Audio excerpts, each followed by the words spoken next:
Alhamdulillah. Assalamualaikum warahmatullahi taala wabarakatuh. Mau ucapkan pada semua anak-anak, mak, menantu-menantu, mak, cucu-cucu, mak yang sangat-sangat dikasihi. Jadi sama-samalah kita memanjatkan puji-pujian setinggi-tingginya kehadrat Allah Subhanahu Wa Taala, yang kerana dengan limpah izin dan kurnia Allah jugalah maka memungkinkan kita dapat berkumpul pada malam ini insya-Allah, dan dan juga kita berada dalam suasana yang baik dalam iman dan hidayah Allah SWT, taufik hidayah Allah. Dan juga kita juga tujukan kita punya salam dan selawat kepada junjungan besar kita Nabi Muhammad SAW, kawan keluarga baginda dan juga para sahabat. Jadi untuk malam ni insya-Allah Pur yang akan sampaikan, tapi seperti biasa sebelum kita mula ni mak nak cuba nak bagi sikitlah satu ayat Quran, insya-Allah tafsir lebih kuranglah tafsir daripada surah Al-Hashr ayat 18, muka surat 548 insya-Allah. Mak akan ambil satu ayat daripada surah Al-Hashr ayat 18 muka surat 548 insya-Allah. Kita boleh rujuk ayat tu insya-Allah ya. Jadi ayat ni berbunyi auzubillahi minasyaitonirrajim.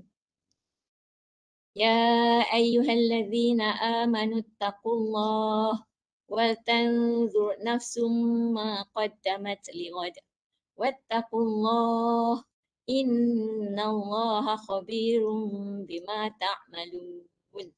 Yang maksudnya Allah telah berfirman, wahai orang-orang yang beriman, bertakwalah kepada Allah dan hendaklah setiap jiwa memperhatikan apa yang telah diperbuatnya untuk hari esok. Dan bertakwalah kepada Allah. Sesungguhnya Allah Maha teliti terhadap apa yang kamu kerjakan. Ini ayat Quran ni mungkin kita dah biasa dengar juga. Tapi sebenarnya kalau kita dah biasa dengar pun, kalau kita dengar lagi pun tak apa, tak nak menjadi masalah. Cuma ayat ini sebenarnya adalah merupakan satu peringatan Allah kepada kita orang-orang yang beriman. Sebab tu dia mula dengan ya ayyuhallazina amanu kan. Jadi bila Allah sebut ya ayyuhallazina amanu, kita yang mengaku diri kita ni beriman, kita kena beri perhatianlah kepada ayat-ayat sebegini. Sebab selalunya ayat-ayat yang mula dengan ya ayyuhallazina amanu, dia akan dituruti oleh perintah Allah ataupun larangan Allah SWT. Jadi kat sini Allah beri peringatan kepada kita, perintah Allah kepada kita untuk melihat sejauh mana persiapan kita untuk menghadapi hari kemudian. Ya ayyuhalladzina amanu ittaqullah wa tanzur nafsum ma qaddamat lighad. Okey. Jadi maknanya peringatan bagi kita, Allah perintah kita supaya bertakwa kepada Allah, supaya kita takut kepada hukum-hukum Allah, laksanakan perintahnya, tinggalkan segala larangannya, dan wal tanzur nafsum ma qaddamat lighad, setiap diri masing-masing hendaklah memperhatikan apa yang telah kita buat untuk kita persembahkan kepada Allah sebagai hari amalan soleh kita di hari kiamat. Okay. Jadi kalau tengok daripada buku tafsir Ibn Katsir ni, dia kata maksud dia wal tanzur nafsum ma qaddamat lighad ialah kita hendaklah hisap diri kita. Hisap diri kita, segala amalan kita sebelum kita dihisap oleh Allah. Kita nak lihat apa yang kita bawa sebagai bekalan yang kita nak sembahkan kepada Allah nanti apabila bertemu dengan Allah, yang berupa amal soleh, yang mana nanti insya-Allah kita nak harapkan apa yang kita bawa itu diterima oleh Allah Subhanahu Wa Taala. Jadi kita lihat sini kenapa Allah sebut dalam ayat ini perkataan untuk hari esok kan. Maksudnya Allah kata kat sini, hendaklah setiap diri memperhatikan apa yang telah diperbuatnya untuk hari esok. Apa yang dimaksudkan hari esok di sini? Jadi hari esok ni dikata ialah hari akhirat. Sebenarnya maksud hari esok. Jadi seolah-olah Allah mengingatkan pada kita bahawa hidup kita kat dunia ni sebentar sahaja. Yang paling lama ialah hidup yang selepas kita meninggal nanti. Seolah-olahnya kita ni bila-bila masa saja Allah akan jemput kita bertemu kembali kepada Allah. Iaitu Allah akan ambil kita, nyawa kita dan bertemu ajal kita, maka kita akan kembali kepada Allah. Dan di hari kiamat itulah nanti segala amalan kita akan dihisap oleh Allah Subhanahu Wa Taala. Segala perbuatan kita, segala ucapan kita akan dihisap oleh Allah dan akan dipertanggungjawabkan ke atas kita apa yang kita laksanakan. Jadi maknanya kalau kita lihat mak dengan satu ceramah ustaz tu, tapi mak rasa terkesan juga pada diri mak. Maksudnya dia kata kalau kita, contohnya dia kata, kita kat dunia ni kita bersabar. Contoh kita sifat sabar yang kita dah belajar, kita sabar dengan ujian, dengan musibah, bersabar dalam ketaatan, mengerjakan ketaatan kepada Allah. Segala-galanya yang kita sabar kat dunia ni tak ada manfaat pada diri kita. Tapi dia kata bila kita dah meninggal dunia, contohnya kita diberi balasan api neraka. Kita duduk dalam api neraka tu, kita sabar dalam api neraka tu. Contohnya kita kata aku sabar je lah duduk api neraka ni. Dah tak ada makna dah. Kan? Sabar di alam sana dah tak ada makna untuk kita. Tak ada manfaat lagi. Jadi sabar ke, takwa ke, semuanya hanyalah di dunia. Sebab tu Allah kata dalam surah Tur ayat 16, maksudnya kat sini mak ambil keratan ayat tu, dia kata daripada awal surah Tur tu, islauha fasbiru aw la tasbiru sawa'un alaikum. Dari situ je. Maka masuklah kamu ke dalam neraka dan rasalah kepanasan apinya. Maka bersabarlah atau kamu tidak bersabar, sama saja bagi kamu. Kan maknanya nak menggambarkan macam kata ulasan ustaz tadi, dia kata maknanya bersabar di sana ada tidak bermanfaat lagi, maka kehidupan akhirat dalam api neraka tadi, kesabaran tidak ada gunanya lagi. Malahan ahli neraka yang mengharap kepada Allah agar dikembalikan hidup di dunia. Seperti mana dalam surah Al-Mu'minun. Kalau kita tengok Al-Mu'minun ayat 107, 108, muka surat 349, Allah telah berfirman, orang ahli neraka berkata kepada Allah, Rabbana akhrijna minha fa in udna fa inna zalimun. Qala khsa'u fiha wa la tukallimun. Maksud dia, ya Tuhan kami, keluarkanlah kami daripada api neraka ini, kembalikanlah kami ke dunia. Jika kami masih juga kembali kepada kekafiran, sesungguhnya kami adalah orang yang zalim. Maksudnya itulah rayuan ahli neraka kepada Allah SWT. Dan Allah berfirman kepada mereka ayat 108, hinggalah engkau kamu dengan hina di dalamnya dan janganlah kamu berbincang dengan aku. Ini dah putus hubungan dengan Allah, tak ada dah nak deal apa-apa lagi. Kalau itulah balasan yang kita terima, na'udzubillah min zalik. Jadi kalau kita tengok ayat kita tadi, yang kita balik kepada surah Al-Hajj ayat 18 tadi, maka memanglah persediaan kita untuk hari esok tu sangat penting, sebab di sinilah yang hari inilah maknanya akan menentukan masa depan kita hari esok. Jadi kalau kita tengok di sini ada kata-kata Saidina Umar Al-Khattab. Saidina Umar berkata, hendaklah kalian menghisap diri kalian sebelum kalian dihisap. Kerana orang yang menghisap dirinya, maka orang itu akan diringankan pada hari akhirat. Sesungguhnya hisap akan menjadi ringan bagi orang yang selalu menghisap dirinya di dunia. Maksudnya hisap ni sama dengan makna muhasabah lah. Maksud kita muhasabah diri kita ketika di dunia, maka insya-Allah akan ringanlah penghisaban kita di akhirat nanti. Kemudian Allah berkata, berfirman dalam surah ini, wattaqullah. Maknanya dua kali Allah tekan perkataan, hendaklah kamu bertakwa kepada Allah. Kan? Maksudnya untuk kita sifat takwa itu juga penting. Bukan juga penting, memang sangat penting lah untuk kita nak mempersiapkan amal soleh kita dalam hidup ni, kita kena ada sifat takwa. Dan kita dah baca dah sebelum ni apa yang maksud takwa tu. Maksudnya antaranya ialah kita memelihara diri kita kan daripada terjerumus ke lembah yang dimurkai oleh Allah SWT. Banyaklah kaedah-kaedah yang kita kena persiapkan diri kita dalam bab kita nak melihara diri kita, nak menjadikan diri kita orang yang bertakwa. Kemudian kat sini juga mak ada dengar juga ceramah Ustazah Nafizah. Jadi dia sebut sikitlah tentang hisap diri kita ni. Dia kata maknanya kita ni memanglah kena persiapkan diri kita, perhatikan diri kita sebab kita nak bawa sesuatu kepada Allah. Jadi dalam perbuatan kita sehari-harian ni kita kena fikir selalu kita buat sesuatu benda untuk siapa. Kan? Kita buat sesuatu perkara untuk apa dalam kehidupan kita ini. Itu salah satu cara kita muhasabah diri. Contohnya kita baca Quran untuk apa? Kita bersedekah untuk siapa? Untuk apa kita buat tu? Kan? Kita beribadah untuk siapa? Jadi kita boleh beri macam-macam jawapan. Mungkin kita kata kita buat kerana Allah, tapi sebenarnya hakikatnya mungkin kita bersedekah bukan kerana sepenuhnya kerana Allah, mungkin kerana kita nak suruh orang puji kita. Banyaklah Kita hidup kat dunia ni macam-macam, kita dah tempuh sendiri dan kita dapat selami jiwa dan hati kita kan. Jadi mungkin kita nak haburan dunia atau kita nak pandangan manusia kan. Jadi kalau orang tak puji kan kita rasa semacam, mana kita sendiri yang dapat menyelami jiwa kita. Tapi kita kena jujur. Balik kepada jujur. Jadi kalau kita jujur, kita selami diri kita, kita dapat rasakan bahawa kita buat sesuatu kerana siapa. Apa kata kalau kita, contohnya kita berdakwah pada, kita mengajak orang kepada kebaikan. Orang tak nak terima kita punya ajakan. Orang fitnah pula kita. Kan? Instead orang terima apa yang kita ajak, orang kata pula kat kita macam-macam. Kan? Macam mana perasaan kita? Jadi kalau kita buat berbeza apabila kita buat kerana Allah, tapi kita difitnah, maka kita akan rasa biasa, bukan biasa lah, maksudnya kita dapat terima benda tu dengan redha. Sebab kita tahu Rasulullah SAW pun berhadapan dengan macam-macam ujian, bermacam-macam ejekan daripada kaum dia kan, kaum musyrikin ketika itu. Jadi makna jiwa kita berbeza dengan kalau kita buat semata-mata untuk mendapat perhatian manusia. Jadi muhasabah yang sebegini sangat penting sebenarnya dalam kita nak menghisap diri kita. Nak tahu di mana kedudukan kita ni, sebab Allah kata innallaha khabirum bima ta'malun, hujung ayat tu kan. Wattaqullah innallaha khabirum bima ta'malun.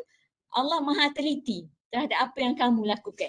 Jadi mana apa yang kita buat ni Allah sangat meneliti. Jadi kita tak pernah nak kata yalah kita tak ada ruang untuk kita nak bukan kata nak tipu lah, nak mengelak daripada apa yang Allah akan hukumkan kepada kita. Sebab Allah cakap kasi Allah Maha teliti. Dan kalau kita lihat kepada para sahabat, contohnya macam mana cara dia, orang yang para sahabat ni apabila mereka bertakwa dan berada dalam suasana muhasabah diri. Kita lihat apa ucapan Abu Bakar As-Siddiq ketika beliau dilantik menjadi khalifah kan.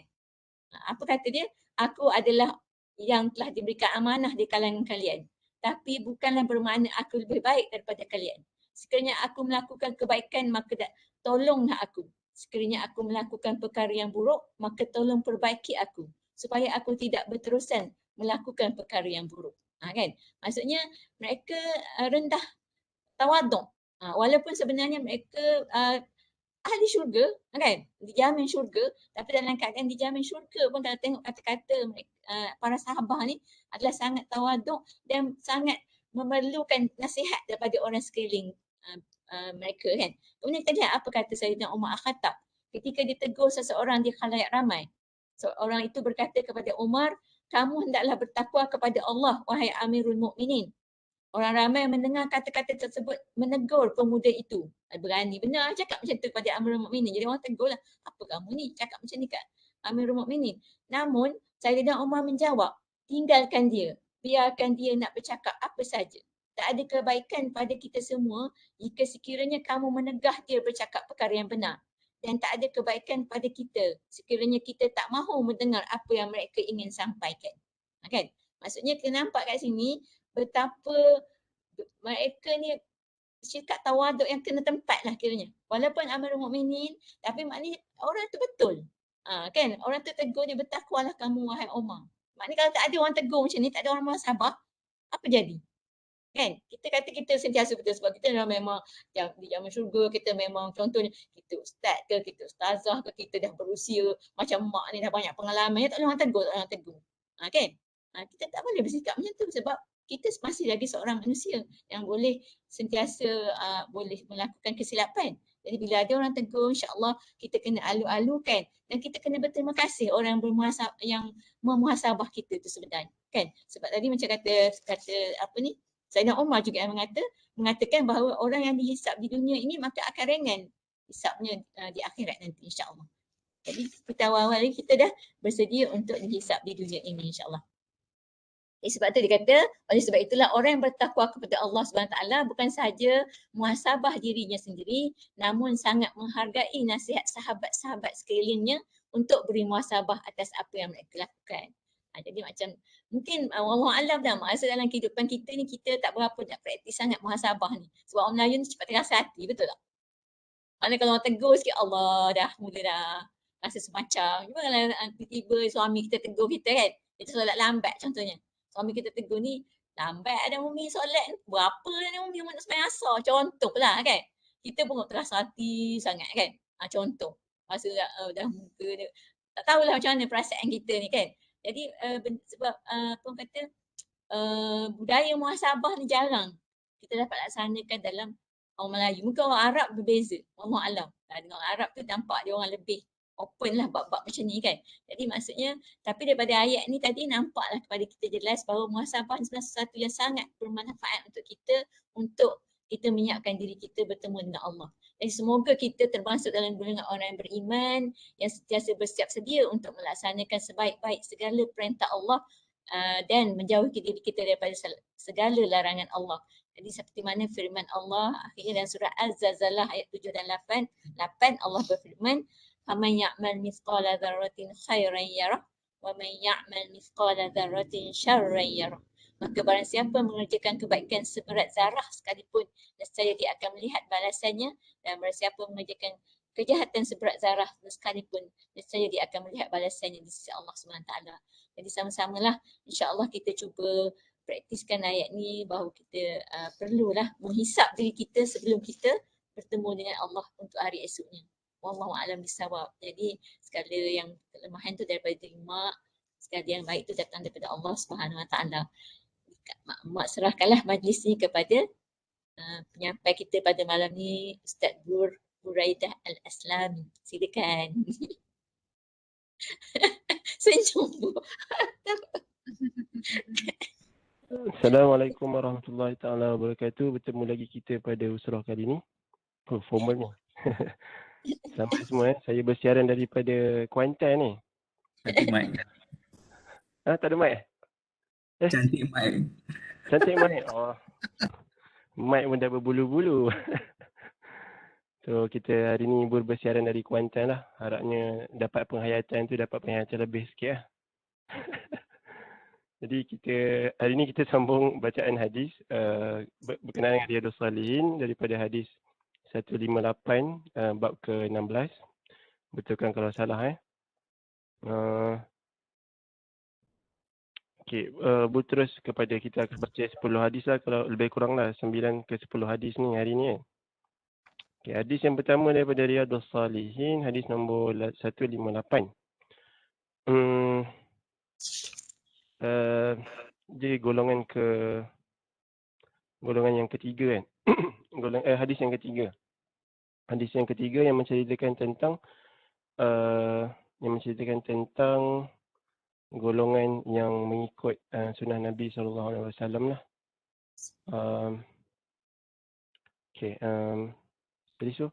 Anna Rasulullah sallallahu alaihi wasallam qala kullu ummati yadkhuluna al-jannah illa man aba. Qila wa man ya'ba ya Rasulullah? Qala man ata'ani dakhala al-jannah wa man asani faqad aba. So hadis ni sangat straightforward lah. Nabi bersabda, semua umatku akan masuk ke syurga kecuali orang yang enggan. Ditanya kepada beliau, siapakah orang yang enggan itu wahai Rasulullah? Beliau menjawab, barang siapa yang mentaatiku maka ia akan masuk syurga, dan barang siapa yang bermaksiat kepadaku maka dia adalah orang-orang yang enggan. Orang-orang yang enggan ni orang yang enggan lah, enggan masuk syurga lah. Sorry saya tak apa siap sebenarnya.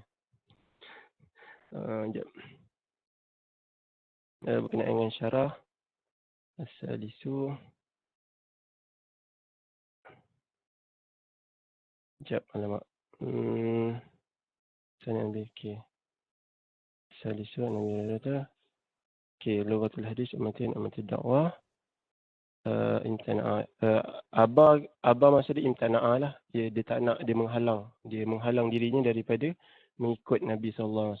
Asani lam yu'min bi. Asani maksudnya dia tak beriman dengan baginda Nabi SAW. So hadis yang seterusnya an Abi Muslim wakila Abi Iyas Salamah bin Amri bin al-Aqwa radhiyallahu anhu anna rajulan akala inda Rasulillah sallallahu alaihi wasallam bi shimalihi faqala kul bi yaminik faqala la astati' qala la istata'ta ma mana'ahu illa al-kibr fama rafa'aha ila fihi. Mana kata dalam hadis ni ada seorang lelaki dia makan di hadapan Rasulullah sallallahu alaihi wasallam, tapi dia makan dengan tangan kiri. Bila Rasulullah SAW kata, wahai lelaki, pakailah tangan kanan. Kemudian dia reply kepada Nabi SAW, dia kata, saya tak mampu lah, saya tak mampu. La astati' tu boleh jadi tak mampu, boleh jadi penat dan sebagainya lah. Lepas tu Nabi kata, qala lastata'ta. Maknanya kata, Nabi kata, semoga apa yang awak cakap tu betul lah. Maksudnya betul-betul tak mampu lah. Dan kemudiannya tangan kanan dia tu betul-betul tak mampu nak makan. Sedangkan dia reply kepada Nabi SAW dalam bentuk yang istikbaran. Istikbaran ni macam menyombong diri lah. Kalau dalam terjemahan buku tu, sesungguhnya tidak ada menghalangi dari makan dengan tangan kanan kecuali kerana sombong. Maka dia benar-benar tidak dapat mengangkat tangan kanannya ke mulutnya. Maknanya lepas kejadian tu, lepas hadis tu berlaku, betul-betul tangan kanan dia tu tak boleh nak gerak masuk ke dalam mulut dia. Sebab apa? Sebab keceluparan ataupun doa dia yang dia kata tak mampu tu. Sebenarnya dia mampu je. Cuma dia tak nak buat tu sebab dia nak ego ataupun sombong lah, ego. Kita dah termakan tangan kiri contohnya. Kita dah termakan tangan kiri, tiba ada orang tegur kita kan. Kenapa tak makan tangan kanan? Dan dia cakap, dia instead of dia admit dia punya salah tu, dia pergi justify pula kenapa dia tak makan tangan kiri. Bila dia bagi justification yang salah tu, dia tak mampu. Nabi doakan dia betul-betul tak mampu. Dan lepas tu memang tangan kanan tak mampu nak masukkan makanan dalam mulut dia. Daripada hadis ni kita boleh dapat beberapa satu faedah. Sebelum tu lastata'ta tu ialah doa alaihi, doa ke atas lelaki tu supaya memang tak mampu nanti lepas ni. Lepas tu li istikbarihi an itba'il haqq wa sunnah. Sebab kesombongannya, keegoannya untuk tidak mengikut arahan Nabi sallallahu alaihi wasallam supaya makan tangan kanan. So, apa yang kita nampak daripada hadis ni ialah galakan ataupun sunat makan tangan kanan. Dan karahiyah dan karahah ataupun makruh kita makan tangan kiri.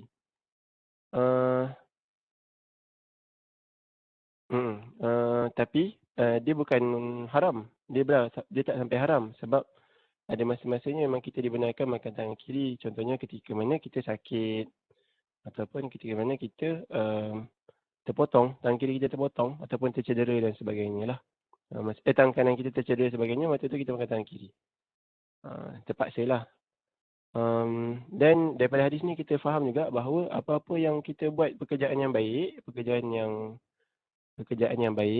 makan, minum, kita buat apa lagi bagi hadiah ke orang dan sebagainya, kita memahami daripada hadis ni, hendaklah kita gunakan tangan kanan. Kita bayar duit ke orang kat kedai tu pun kita bayarlah dengan tangan kanan, jangan bayar tangan kiri. Kalau nak bayar tangan kiri sebab pegang barang tangan kanan tu, maybe kita boleh minta maaf sikit. Minta maaf tangan kanan ada barang ni. Tangan kiri lah saya bayar duit. Macam tu cerita dia. Manakala wa'aksuha mukhalafatu, panggil apa daripada hadis ni kita boleh memahami sebaliknya juga. Mana-mana yang hina, mana-mana yang kotor, kita boleh pakai, kita hendaklah digalakkan pakai tangan kiri. Dari hadis ni. Macam nak basuh najis, nak basuh benda kotor, kita pakai tangan kiri.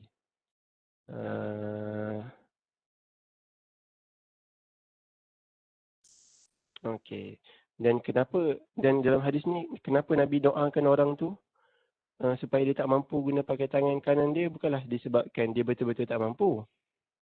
Dia memang dia jawab menipu. Dia boleh pakai tapi dia tak pakai. Sebab itulah Nabi doakan dia. Jangan pula kita tengok orang makan tangan kiri dia terus doakan dia. Sebab ada hadis ni. Sebabnya hadis ni dia spesifik untuk orang yang menipu. Kalau orang tu, setiap orang tu adalah alasan dia pakai tangan kiri. Ada satu alasan tu yang Bur boleh ingat, satu kawan ustaz lah.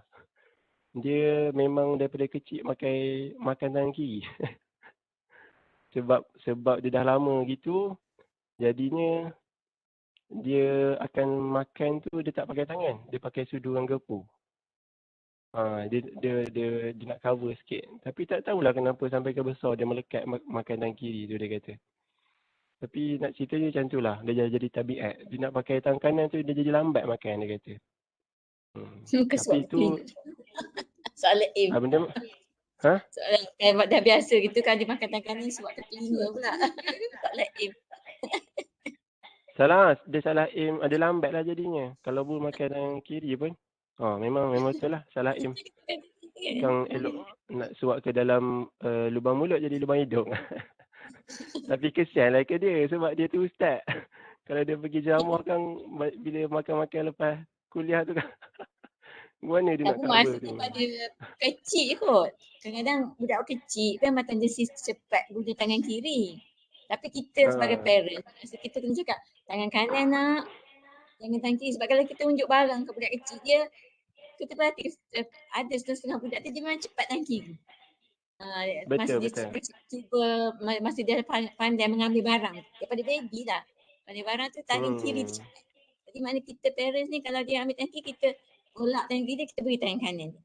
So kita Betul latih betul. macam tu masa akhirnya dia akan jadi tangan kanan juga lah. Sebab kita Betul dukung betul. dia Mak kan? Kita dukung dia ke arah tangan kiri lebih. Ya ke? Mungkin Selalunya kot. kita dukung, lepas tu tangan kiri budak tu terkeluar, kanan dia macam tergantung kat bahu kita. Kita selalu dukung kanan belah kiri akak baca tu. Jadi budak bila kita ulur barang, dia tendensi ambil tangan kiri dulu sebab tangan kiri tu ada kat luar. Jadi benda tu kalau dukung Hamzah dengan Talha. Tapi Bu dukung pakai tangan kanan. Ke Mu'lam pakai tangan kiri Bu tak pasal. Tak tahu, tapi masa benda tu boleh dilatih insyaAllah lah dengan izin Allah daripada kecil. Kalau kita perasan anak kita guna banyak guna tangan kiri, dia kecil lagi. So kita kena cakap tolak lah tangan dia. Bila dia nak ambil tangan kiri, kita tunjuk kat tangan kanan dia. Lama-lama latihan tu rasanya mungkin berkesan lah daripada kecil lah. Allah Alam. Tapi makna kata hadis ni, Nabi tu, doa Nabi tu tak kenalah pada kawan Bu tu. Sebab kawan Bu tu dia ada bersebab. Dia bukan menipu lah. Bu tanya kenapa makan tangan kiri, dia kata sebab dia dah susah nak pakai tangan kanan. Macam tu lah. So hadis seterusnya berkenaan dengan Abdullah bin Nu'man bin Bashir radhiyallahu anhu qala sami'tu Rasulullah sallallahu alaihi wasallam la tasawwuna sufufakum la yukhallifanna Allah baina wujuhikum. Dari riwayat Muslim kana Rasulullah sallallahu alaihi wasallam yusawi sufufana hatta kana yusawi bidah. Hatta ra'a anna qad aqalna anhu thumma kharaja yawman faqama hatta kada an yukabbir. Fara'a rajulan badiyan sadruhu qala ibadallah la tusawwunna sufufakum aw la yukhalifanna Allahu baina wujuhikum. Okay, hadis ni menerangkan tentang waktu solat kita kena saf yang lurus. Nabi sebelum memulakan solat, selepas dia qomat, dia akan memberi arahan kepada saf belakang dia untuk luruskan saf. Daripada sini kita faham kata lepas qomat tu masih boleh bercakap, tapi sebelum nak cerita benda tu, mana dia pun. Kita cerita pasal hadis tu lah secara harfan bi harfin dia punya terjemah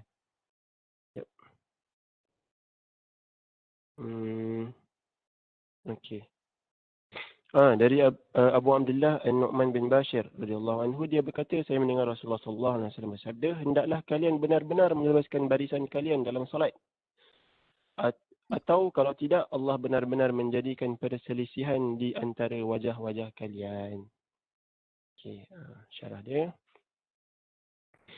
Dalam hadis yang lain juga Nabi sebut dalam hadis yang lain dikatakan Nabi sedang meluruskan barisan kami sehingga barisan kami ni sama dengan busur panah, lurusnya anak panah tu, anak panah. Okey, sampai kami rasa benda tu dah puas lah, dah satisfy lah. Aqalna anhu aqalna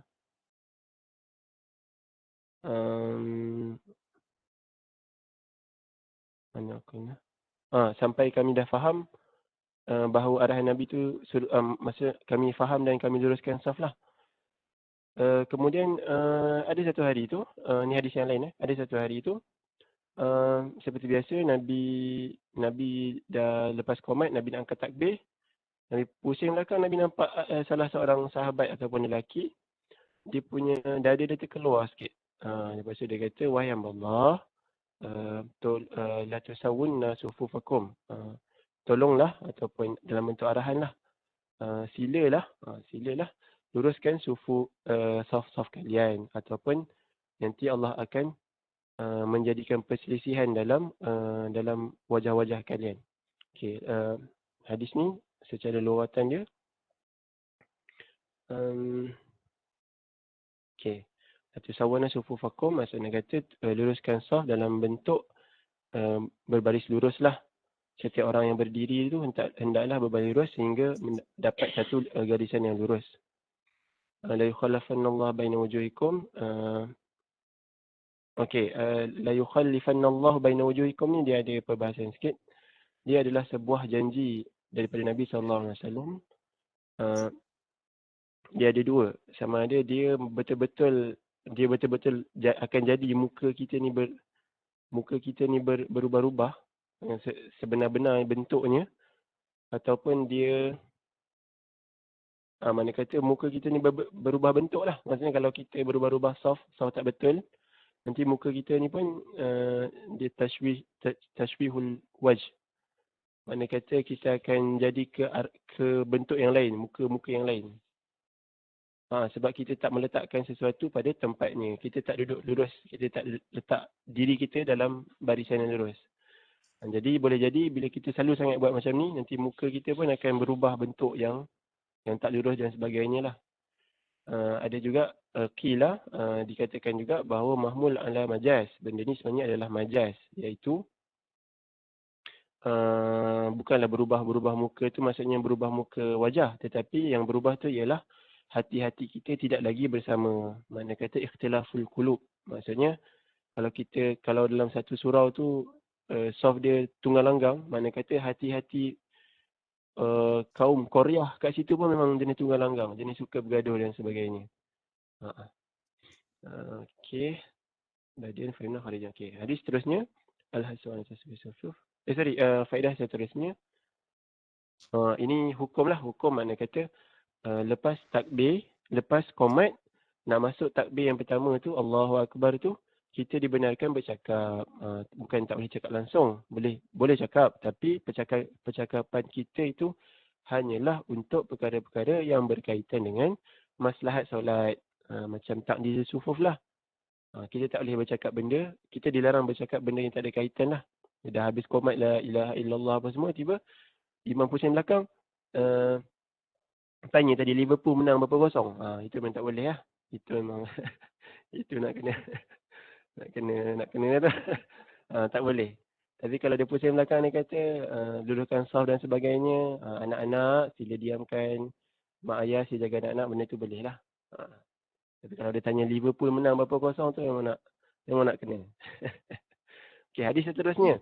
An Abi Musa radhiyallahu anhu qala ihtaraqa baitun bil Madinah ala ahlihi min al-lail falamma huddisa Rasulullah sallallahu alaihi wasallam bi sya'nihim qala inna hadhihi an-nara aduwwun lakum fa idza nimtum fa'atfi'uha ankum. Okey, hadis ni berkaitan dengan hadis ni sebenarnya nak kata penting juga. Tapi nak kata kat sini ialah hadis yang arahan daripada baginda, saranan daripada baginda Rasulullah SAW supaya sebelum kita tidur, kita tutup dulu api tu. Kita tutup dulu api. Api zaman dulu dia nak tidur, dia akan tutup api dia tu menyala lah, api yang berasap kan. Jadinya bila Nabi SAW liter. So ada rumah sahabat. So makna kata dalam cerita hadis ni ada rumah sahabat yang terbakar. So Nabi kata Nabi bagi saranan lah, maksudnya untuk risk management lah, risk management. So Nabi mengajarkan kita risk management sebenarnya. Sebelum tidur tutup api. Tapi zaman sekarang kita boleh memahami daripada hadis ni, kita tutup benda-benda yang boleh memudaratkan kita ketika mana kita tidur. Mana kata tutup pintu. Kalau ada api dekat dapur tu pun kita kena tutup. Benda-benda yang memudaratkan kita lah. Ini pun salah satu daripada sunnah. Dan dia punya manfaat sangatlah jelas. Sangat straightforward. Elektrik? Lampu elektrik kita tutup je kot. Lampu elektrik tu sejauh mana mudarat lah. Sejauh mana mudarat. Sebab dalam syarah ni dia kata, kalau lampu yang hiasan tu, kalau rumah-rumah rumah-rumah sahabat yang memang lampu dia memang untuk sekadar hiasan, kan? Macam mana kata Nabi tak masukkan lampu tu. Mana kata lampu tu kalau kita jamin keselamatan dia tak apa. Mana kata lampu yang kita bawa pergi mana-mana, mana kata open risk lah, risk yang open, yang senang kita panggil senang terjadi kalau kita tak buat. Macam itulah. Macam itulah. Maksudnya kata sebelum kita tidur tu Nabi sarankan supaya kita tutup sebarang bentuk pintu kecelakaan. Gitu. Ada ulama berkata hadis ni lil irsyad, untuk sebagai petunjuk. Ada juga sebagai istihbab, siapa buat dapat pahala. Tapi tak termasuk benda-benda yang la yashmalu qanadir al-mu'allaqah idza amana.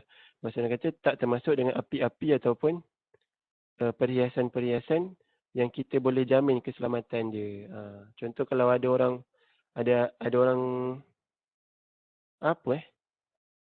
benda-benda yang kita boleh jamin keselamatan dia lah. Mana kata dia punya percentage untuk jadi kecelakaan tu rendah. Itu tak apa. Itu tak apa. So hadis seterusnya Nabi sallallahu alaihi wasallam bersabda, inna masalama ba'asanillahu bihi minal huda wal ilmi kama sali ghaisin asaba ardan fakanat minhu ta'ifatun. Ini boleh baca dia punya inilah. Dia punya terjemahan daripada riwayat yang sudah mengatakan. Okey. Rasulullah SAW bersabda, sesungguhnya perumpamaan, petunjuk dan ilmu yang dengannya aku diutus oleh Allah adalah seperti hujan lebat yang mengenai bumi. Di antara sebahagian tanah tu ada yang baik, dapat menerima air, kemudian menumbuhkan rumput, pengembalaan dan tumbuh-tumbuhan yang banyak sekali. Dan di antara sebahagian tanah pula adalah tanah gersang yang menahan masuknya air. Kemudian dengannya Allah memberi manfaat kepada manusia dengan mereka dapat minum daripadanya, dapat menyiram dan bercocok tanam. Dan hujan tadi juga mengenai sebahagian tanah yang lain, iaitu tanah yang datar tidak dapat menahan air dan tidak dapat menumbuh tumbuh-tumbuhan. Begitulah perumpamaan orang yang memahami agama Allah dan mengambil manfaat daripada apa yang Allah utuskan kepada Nabi Sallam. Maka dia berilmu, mengutuskan kepada aku dengannya, maka dia berilmu dan mengajarkannya. Dan perumpamaan orang yang tidak mahu mempedulikan agama Allah dan tidak mahu menerima petunjuk Allah yang aku diutuskan dengannya. Maknanya kata dalam hadis ni ada 3 jenis tanah. Tanah yang pertama, bila air hujan tu turun, dia tumbuh atas dengan bawah. Dekat atas tu dia ada rumput, dia ada bunga dan sebagainya. Orang kalau ada bunga, madu kelulut pun boleh ambil madu dia. Orang yang mengembala kambing pun boleh ambil, hantar kambing dia pergi makan rumput-rumput kat situ kan. Lepas tu dia ada anak sungai pula kat situ. Dia ada anak sungai, lepas tu ada ikan, lepas tu macam-macam lah orang boleh ambil manfaat daripada situ. Lepas tu ada jenis tanah yang kedua ialah, dia tak tumbuh apa-apa kat atas tu, tapi dia ada air kat bawah dia. Dia ada air kat bawah dia, tapi pun dapat manfaat. Maksudnya mana kata dia tak cantik lah kat atas tu, tapi kat bawah dia masih lagi ada manfaat. Lepas tu tanah yang ketiga tak ada apa-apa. Atas bawah luar dalam tak ada apa-apa. So nak diumpamakan kepada orang yang belajar mengetahui agama. Kita baca syarah.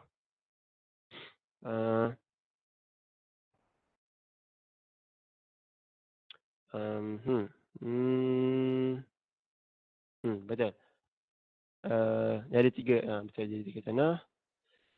Okey, Yushbi Rasulullah SAW. Rasulullah SAW memberi perumpamaan al-huda wal ilmu, hidayah dan ilmu itu diutuskan umpama utusan air hujan yang sangat bermanfaat. Sebab dia menghidupkan hati. Hidayah dan ilmu ni menghidupkan hati, seperti mana hujan menghidupkan tanah. Dan dia mengumpamakan juga tanah tu dia jadi baik, dia jadi subur. Kemudian dia mengumpamakan Nabi baginda SAW, beliau mengumpamakan siapa yang membawa ilmu, yang ada ilmu, kemudian mengajarnya, tapi dia tak dapat manfaat daripada apa yang dia bawa tu. Umpama tanah yang gesang, yang tak boleh nak pakai kat atas tu, tapi dia masih lagi ada air. Manusia boleh korek buat boring. Dia macam itulah lebih kurang. Dia boleh buat boring, korek-korek ada air kat bawah. Mana kata dia ada ilmu, dia mengajar pula ilmu tu, tapi dia tak pakai pun ilmu tu. Macam tu. Maksudnya kata dia rugi lah. Dia rugi lah. Tapi dia masih lagi bermanfaat kepada manusia-manusia yang lain. Lepas tu yang golongan ketiga, Nabi mengumpamakan bahawa orang yang tak nak belajar, malam ya ta'alam, kemudian dan dia tak beramal. Seperti mana tanah yang kering kontang lah, yang tak ada apa-apa, yang tak boleh ambil manfaat langsung. Dia sendiri tak ada manfaat, dia pula tak bagi manfaat kepada orang lain. Dia pun tak dapat manfaat pada diri dia. Macam itulah. So jadinya al-hasu 'ala al-ilmi wal ta'allum wa ta'lim wal amal bil ilmi wa tahzim min irad al-ilmi. Mana kata kat sini kita boleh belajar 1, 2, 3 perkara. Yang pertama, 4 perkara. Yang pertama kita kena cari ilmu. Yang kedua kita kena mengajar orang ilmu tu kat orang lain. Lepas tu kita kena beramal dengan ilmu tu. Lepas tu kita jangan halang diri kita daripada menerima ilmu. Macam tu. Okey. Kemudian hadis seterusnya masih lagi berkenaan dengan nature. Hadis yang tadi tu baca, dia cerita pasal dia berkaitan dengan nature. Nabi mengumpamakan kita dengan nature yang ada. Hadis yang sebelumnya pun dia Nabi saranan dengan benda-benda yang benda-benda yang actual pasal lampu dan sebagainya. Hadis yang seterusnya ni pun berkenaan dengan nature juga. Nature alam sekitar. Hadisnya berbunyi seperti berikut. Mana tadi? Okey. Qala Rasulullah sallallahu alaihi wasallam, "Masali wa masalikum kamasali rajulin aw qad nara faja'ala al-janadibu wal farashu yaqa'na fiha wa huwa yadhubbuhunna anha wa ana akhidun bihujazikum 'anil nar wa antum tafallatuna min yaday." Okey. الجنادبت نحو الجراد والفراش هذا هو المعروف الذي يقع في النار والهجز جمع هجزة وهي مقعد الإزار والسراويل. Rasulullah SAW bersabda, terjemahan dia, perumpamaanku dan perumpamaan kalian seperti seorang lelaki yang menyalakan api, kemudian belalang dan kupu-kupu mengerumuninya ke dalam api tadi, sedang orang itu mencegah binatang-binatang itu dari api. Saya adalah orang yang memegang pinggang kalian, menyelamatkan kalian daripada api. Dan kalian banyak yang terlepas dari tanganku. Al-Janadib adalah haiwan seperti belalang. Adapun Al-Farash sudah maklum, iaitu binatang yang sering mengerumuni api. Sedang Al-Hujaz adalah tempat mengikatkan sarung atau celana pinggang. Mana kata dalam hadis ni Nabi nak sebut perumpamaan aku dan kalian tu umpama ada satu api, ada seorang lelaki, ada binatang banyak. Binatang-binatang serangga-serangga ni lah. Serangga-serangga yang suka masuk api, suka cahaya, tapi dia tak tahu api tu apilah yang memudaratkan dia. Jadi baginda Rasulullah SAW ialah orang yang bertanggungjawab ataupun diamanahkan untuk menarik kalian ni, umat manusia ni supaya tak masuk dalam api tu. Tapi alangkah sedihnya sebab ramai juga yang termasuk dalam api tu.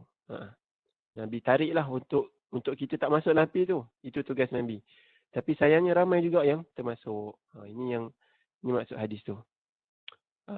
Okey. Kita boleh faham daripada hadis ni.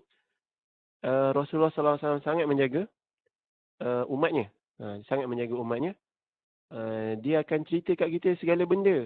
Maslahat, kebaikan yang dia tahu. Dan dia akan tunjukkan kat kita cara-cara nak buat. Dan dia akan cuba sedaya upaya baginda Rasulullah SAW untuk cerita kat kita benda-benda yang kita jangan buat. Kalau awak buat nanti kecelakaan menimpa. Dan pun begitu Nabi sebut juga, walaupun begitu, walaupun aku sudah menunjukkan jalan-jalan kebaikan dan aku telah menerangkan jalan-jalan yang tak baik, tapi ada juga orang yang jahil. Ada orang yang jahil, ramai daripada kalangan manusia ni, dia tidak mengindahkan arahan aku dan dia mukhalafatud din, mukhalafah dengan agama yang aku bawa ni, dan nasib dia masuk ke dalam api itulah. Api itu sebenarnya kiasan kepada azab api neraka. Hadis seterusnya, hadis yang ke-9. Okey, boleh baca. Amara Rasulullah SAW amara bila'kil asabi'i was-sahfati wa qala innakum la tadruna fi ayyihi al-barakah. Rawahu Muslim. Nabi SAW mengarahkan kita untuk kita menjilat hujung-hujung jari ni dan sahfah. Kita tengok terjemahan. Sahfah, menjilat jari-jari dan piring makan. Beliau bersabda, sesungguhnya kalian tidak tahu di mana bahagian manakah yang ada keberkatan. Mana kata lepas kita makan roti canai ke, kita makan nasi dagang ke, kita makan apa pagi tadi Farid makan nasi lemak. Nasi lemak ke, Nabi kata, Nabi suruh kita jilat hujung-hujung jari tu. Hujung jari tu jilat. Lepas tu kalau boleh nak jilat, jilat sekali dengan piring makan tu lah. Ikut sukalah Farid kalau dia nak jilat sekali dengan kertas nasi lemak tu. Rasa ada daun pisang tadi. Terpulang. Nak jilat daun pisang pun boleh, nak jilat kertas nasi lemak pun boleh. Dia memang maksud dia jilat betul bukan? Maksud dia jilat piring tu, maksud kita jilat piring tu ataupun menunjukkan bahawa kita jilat. kena makan sehingga bersih. Sehingga habis makan dalam piring. Bul tak pernah dengar daripada masyayikh lah cara nak jilat dan sebagainya, tapi Bul pernah tengok kawan-kawan tabligh jilat macam tu lah. Lebih kurang ambil piring macam tu. Ada macam mana video Bul ni? Ada nampak Bul buat gaya. Ada macam dia ambil piring tu. Memang dia ambil pinggan tu. Dia macam tu lah Bul nampak daripada kawan-kawan tabligh buat lah. Maybe diorang ada justification, masyayikh diorang aja, wallahu alam lah. Tapi mungkin long ke ada cara ke. Mungkin long boleh ajar. Tapi jilatnya macam tu lah yang Bul faham. Bul pernah nampak kawan-kawan tabligh buat lah. Sebab mana kata dalam hadis ni, hadis Nabi kata, kalian tak tahu kat mana bahagian yang barakat tu. Bul teringat kalam Hasan al-Banna. Buatlah amalan kebaikan sebab awak tak tahu amalan kebaikan mana yang melayakkan awak masuk ke syurga. So lebih kuranglah konsep dia. Mana kata kalau kita mampu buat belaka, kita buat belaka. Sebab kita tak tahu hak mana masuk ke syurga tu. Yelah sebab macam dalam kes ni bukan sebab jilat piring memang tak boleh buat. Tapi kalau dia sunnah Rasul, memang Rasulullah masuk jilat piring macam memang jilat. Maksudnya bolehlah kita buat kat rumah. Maksudnya makan jilat pinggan kita. Dia macam mengeringkan. Macam kita challenge jari kita untuk keringkan pinggan. Bukanlah macam abang makan kepatin. Tapi abang tak buat kat semua benda. Maksudnya bukanlah tongging pinggan tu untuk jilat rasanya. Dia macam mengeringkan pinggan tu. Tak nak ada sisa. Itu nak tanya tu maksud jilat tu macam mana? Sebab orang sekarang ni kadang dia mudah ambil barang banyak macam sambal. Contohnya kita nak makan keropok, tak sambal, sos banyak. So kan dia siap makan keropok, sos tu ada lagi. Yang tu memang macam nampak membazir lah kan. Yang tinggal tu. Tapi maknanya kalau kita ambil secukup-cukupnya, kita tak buang. Tapi adakah maksudnya jilat tu memang kita kena jilat macam tu. Kita nak tanya tu maksud dia kat situ macam mana? Mungkin boleh sekejap. Ada terang sekejap. Oh tak ada Mafadhal ni'mah wa takhalal okey, wa takhalal bitawabbil. Dalam hadis ni dia cerita pasal faedah dia punya istifadah dia. Yalah. Sorry. Bu tak boleh baca lagi sebenarnya. Dah bertukar-tukar ni sekejap. Atas Sekejap Oh, dicampur dua. Walam saya dahulukan Nabi. Okey. Dalam terjemahan ni pendek Okey. Sekejap. Ya, Dik. Sayang, Dik. Sekejap. Okey. Berbaca lah. Idza waqa'at hadis dalam berbaca teruslah hadis yang lain. Idza waqa'at luqmah ahadikum falyakhudha falyumit ma kana biha min adha walyakulha wala yadhaha lisyaitan wala yamsah yadahu bil mindil hatta yalqa asabi'ahu fa innahu la yadri fi ayyi ta'amihi al barakah. Hadis yang lain pun hadis kedua ke ni? Hadis terusnya. Disebut jika satu baginda bersabda, jika satu suapan salah seorang daripada kalian jatuh, maka hendaklah dia mengambilnya kembali, kemudian membersihkan kotorannya dan memakannya, dan janganlah membiarkannya untuk syaitan, untuk setan, untuk syaitan. Janganlah ia mengusap tangannya dengan sapu tangan sehingga ia menjilat jari-jarinya, kerana sesungguhnya dia tidak mengetahui di manakah letaknya keberkatan makanannya. Inna syaitana, dalam riwayat yang lain, inna syaitana yahduru ahadukum inda kulli syai'in min sya'nih hatta yahdurahu inda ta'amih fa idza saqatat min ahadikum al-luqmatu falyumit ma kana biha min adza falyakulha wa la yad'ha lisyayatin. Dalam riwayat Imam Muslim pula, Rasulullah SAW bersabda, sesungguhnya syaitan itu mendatangi salah seorang di antara kalian dalam setiap urusan, hingga syaitan juga mendatanginya ketika dia sedang makan. Maka jika satu suapan itu jatuh daripada salah seorang di antara kalian, hendaklah ia menghilangkan kotorannya, kemudian hendaklah ia memakannya dan jangan meninggalkannya untuk syaitan. Okey. Hadis yang seterusnya itu tadi, dia menceritakan bahawa jika makanan kita jatuh, kita kena angkat, kita sapu sikit benda yang kotor tu dan kita makanlah. Maknanya kat sini Nabi dalam secara umum hadisnya kita memahami bahawa Nabi SAW kata jangan bazirlah. Jangan bazir, dan bila kita bazir tu makanan tu dapat ke syaitan. So makna kata kalau kita boleh usaha untuk bersihkan dia, kita bersihkan. Tapi kalau kita tak mampu nak usaha bersihkan, kita terpaksalah buang. Dulu guru belajar hadis ni, dia kata kalau kena bezakan antara hadis tu cerita pasal makanan secara spesifik ataupun cerita treatment. Treatment ni cara kita bermuamalah dengan makanan yang jatuh. Mana kata kalau makanan tu masih boleh pakai, kita pakai. Kalau tak boleh pakai, kita terpaksalah buang. Sebab jatuh ni benda yang bukan unintentionally lah kan. Unintentionally ni maksudnya tak sengaja. Ghairu amdin ni dia ada hukum dia dalam syariah kan. Ghairu amdin ni dia tak ada hukuman setengah tu lah. Mana kata kalau kita tak sengaja memang tak ada apalah. Lepas tu kena bezakan juga antara makanan tu, makanan yang dia kalau dia jatuh tu dia mudarat terus ke, kalau sambung dengan dia boleh bersihkan lagi. Itu pun kena bezakan juga. Jangan main ambil sembrono. Katalah kita makan apa? Ferrero Rocher. Ferrero Rocher tu dia cair pula kan. Lepas tu terjatuh. Terjatuh pula atas pasir yang kotor lah. Nak bersihkan sutir-sutir pasir tu memang jenuh. Itu tak boleh buat apalah. Buang je lah Ferrero Rocher tu. Tapi kalau kata roti, zaman baginda SAW pun memang terkenal dengan makanan-makanan kering. Memang kalau kering, kita jatuh pula, memang senang je nak sapu azar tu. Sapu kekotoran tu. So kena faham kat situ lah. Kalau coklat ke jatuh kan, coklat getah ke jatuh pula atas pasir, awak ambil hadis ni pergi masuk balik dalam kotor-kotor. Memang tak boleh.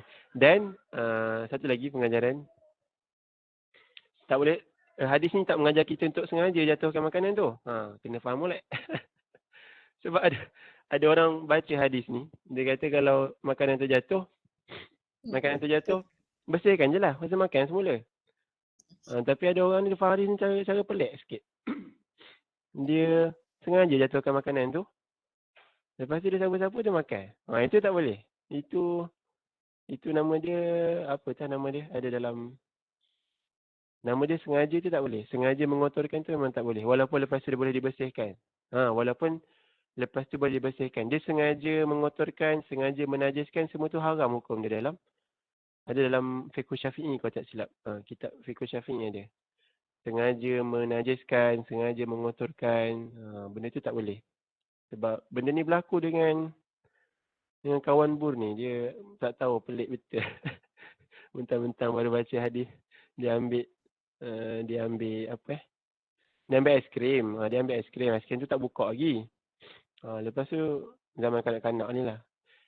Aiskrim tu tak buka lagi. Lepas tu dia pergi select kat cat ayam kat atas lantai tu. Tak tahu apa benda dia buat. Dia select cat ayam tu. Lepas tu dia bersihkan balik cat ayam tu. Lepas tu dia kata dekat kawan-kawan, buat apa nak gelinya? Dah bersih dah. Nabi kata, lepas dah bersih boleh makan. Makan je lah. Bukannya kena pun dalam. Dia benda tu jangan difahami secara macam tu lah. Jangan difahami macam tu. Sama juga dengan nak kata ada kaitan tak ada kaitan, ada kaitan. Maksudnya kata kalau kita sentuh anjing tu najis. Kita sentuh sengaja. Tak ada sebab, tak ada musabak sentuh anjing. Lepas tu kita sertu. Macam tu tak boleh, memang tak boleh. So jangan ambil hadis ni pula untuk jadikan sebagai fundamental nak buat macam tu lah. Nabi kata kalau terjatuh kan.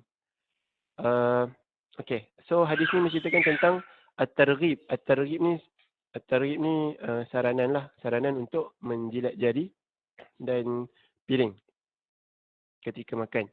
Dia sebabnya muhafazah ala an-ni'mah. Muhafazah ala nikmah ni menjaga nikmah kan nakmah. Menjaga nikmat, menjaga nikmat yang kita dapat tu kita jaga. Wa takhallub bi tawaduk. Dan kita berakhlak dengan sifat tawaduk.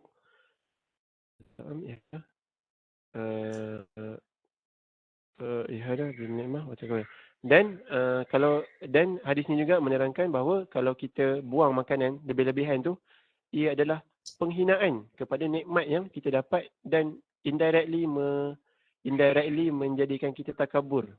Benda ni ini yang selalu berlaku dengan orang-orang yang dah biasa makan mewah. Itulah dia. Biasanya benda ni berlaku pada orang yang dah makan mewah lah. So Nabi ajar kita, tarik balik kita untuk faham hakikat nikmat tu. Dan untuk kita berlaku tawaduk dengan nikmat yang kita dapat tu. Sebab biasa kalau kita dah biasa makan satu benda tu, walaupun awalnya kita rasa benda tu nikmat, lama-lama kita rasa benda tu biasa, kita buang-buang macam tu je lah. Ambil katalah dulu susah nak makan KFC. Lepas tu bila dah besar ni ada duit sikit, boleh makan KFC hari-hari. Katalah kan. Lepas tu ada seketul dua ketul tak makan. Malah dah simpan dalam peti sejuk. Berbuang gitu je. Itu memang akhlak yang tak baik lah. Dan kita kena berhati-hatilah. Tapi makna kata kalau tak dapat nak habiskan, kita simpanlah dulu. Janganlah penuhkan perut sampai pecah kan. Mana kata kita jangan buang. Sebab kalau kita buang, masuk dalam hadis ni. Kita bagi kat syaitan. Nabi dah tegur awal-awal. Lepas tu, ma waqafa ba'da takhlid min waqti. Hadza idza amkana. Okey, dalam syarah ni pun dia kata idza amkana takhlisahu wa lam yaqa' ala makanin najis. Kalau barang tu, makanan tu jatuh dekat tempat yang kita boleh bersihkan dan dia tak jatuh dekat najis. Kalau boleh, makan. Kalau boleh bersih. Inna kunna la narahum wa la na'rifu kaifa taklim. Nak kata syaitan makan macam mana? Kita tak tahu. Kita berlepas dirilah daripada bayangan macam mana Nabi cerita syaitan makan tu macam mana. Sebab kita tak tahu. Kita tak pernah tengok syaitan makan macam mana. Kecuali kalau cerita hantu makan darah. Itu ceritalah. Bukan syaitan sebenar kan. Tasdiqan lil khabari sadiq. Maknanya kita membenarkan apa yang Nabi cerita tu. Makna kata kita kena admit syaitan pun makan makanan tu. Tapi kenapa makanan tu macam tak berusik je walaupun kita buang? Itu wallahu alam. Macam mana dia makan kita tak tahu. Tapi best kalau cerita kat budak-budak ni. Syaitan makan. Lepas tu Talha tanya, tak makan pun? Tak ada pun syaitan makan. Tak tahu nak jawab macam mana kalau macam tu kan. Tak tahu lah aku tanya soalan ni kita. Al-Ashir, okey, hadis seterusnya. Qama fina Rasulullah SAW bimau'izatin. Faqala ya ayuhan nas innakum mahsyuruna ila Allah Ta'ala hufatan. Yang ni boleh baca dia punya ni lah. Dia punya terjemahan. Okey, Rasulullah SAW bersabda. Berdiri di hadapan kami, Rasulullah SAW berdiri di hadapan kami untuk memberi nasihat. Beliau bersabda, wahai sekalian manusia. Hadis ke 165, 165. Sesungguhnya kalian akan dikumpulkan kepada Allah Ta'ala dalam keadaan tidak beralas kaki, telanjang dan tidak disunatkan. Di khitan lah. Dia tak sunat. Sebagaimana kami telah memulai penciptaan pertama, begitulah kami akan mengulanginya. Ketahuilah sesungguhnya makhluk pertama yang diberi pakaian pada hari kiamat adalah Nabi Ibrahim AS. Ketahuilah sesungguhnya akan didatangkan beberapa orang daripada umatku. Kemudian orang-orang itu diseret ke belah kiri, iaitu neraka. Saya berkata, ya wahai Tuhanku. Aku berkata, wahai Tuhanku, mereka adalah sahabat-sahabatku. Dikatakan, sesungguhnya engkau tidak mengetahui apa yang mereka kerjakan sepeninggalanmu. Selepas kamu wafat, kamu tak tahu apa yang mereka kerjakan. Maka saya katakan sebagaimana yang diucapkan oleh seorang hamba yang, maka aku katakan sebagaimana yang diucapkan oleh seorang hamba yang saleh, iaitu Nabi Allah Isa alaihissalam, dan adalah aku menjadi saksi terhadap mereka selama aku berada. Ini kalam Nabi Isa alaihissalam yang diguna pakai balik oleh Rasulullah SAW. Hadis ni, dia kata, dan adalah aku menjadi saksi terhadap mereka selama aku berada di antara mereka. Maka setelah engkau wafatkan aku, engkaulah sahaja yang mengawasi mereka, dan engkau adalah maha menyaksikan atas segala sesuatu. Sampai firman Allah, engkaulah yang maha perkasa lagi bijaksana. Al-Ma'idah. Kemudian dikatakan kepadaku, sesungguhnya mereka sentiasa kembali ke belakang. Mereka murtad sejak engkau meninggalkan mereka. Jadi hadis ni Nabi menerangkan bahawa pada mahsyar lah, Nabi SAW menceritakan kita kisah pada mahsyar. Pada zaman tu, pada ketika itu, semua orang dah tak pakai baju apa semua. Kemudian datang Nabi, orang pertama yang dipakaikan baju ialah Nabi Ibrahim. Kemudian ada orang yang dimasukkan ke dalam neraka, dan baginda Rasulullah SAW kenal orang tu, dan baginda menyebut bahawa mereka adalah orang-orang yang aku kenal lah. Dan Allah membalas bahawa engkau tidak mengetahui apa yang mereka kerjakan selepas peninggalanmu. Mana kata hanya Allah Subhanahu Wa Taala yang mengetahui apa yang mereka kerjakan selepas Nabi SAW wafat. Kemudian Rasulullah SAW mengucapkan apa yang diucapkan oleh baginda Isa alaihissalam. Okey. Wa ittakhadha Ibrahim khalil zat al-shimal. Okey, zat al-shimal. Zat al-shimal ni maksudnya jihatin nar, ke arah neraka. Zat al-shimal ni yang ke kiri itulah, yang ke kiri. Al-Abdul Saleh ialah Nabi Isa. Okey. Apa kita boleh dapat daripada hadis ni? Apa yang kita boleh dapat hadis ni? Mari kita perhatikan kenapa Nabi Ibrahim SAW yang dapat pakai baju dahulu. Okey. Cerita Nabi Ibrahim AS dapat pakai baju dahulu ni, dia tidak menerangkan kepada kita bahawa Nabi Ibrahim lebih baik daripada Sayyidina Muhammad SAW. Dia pakaian Nabi Ibrahim AS tu dia tidak la taqtadi al-afdaliyah. Tidak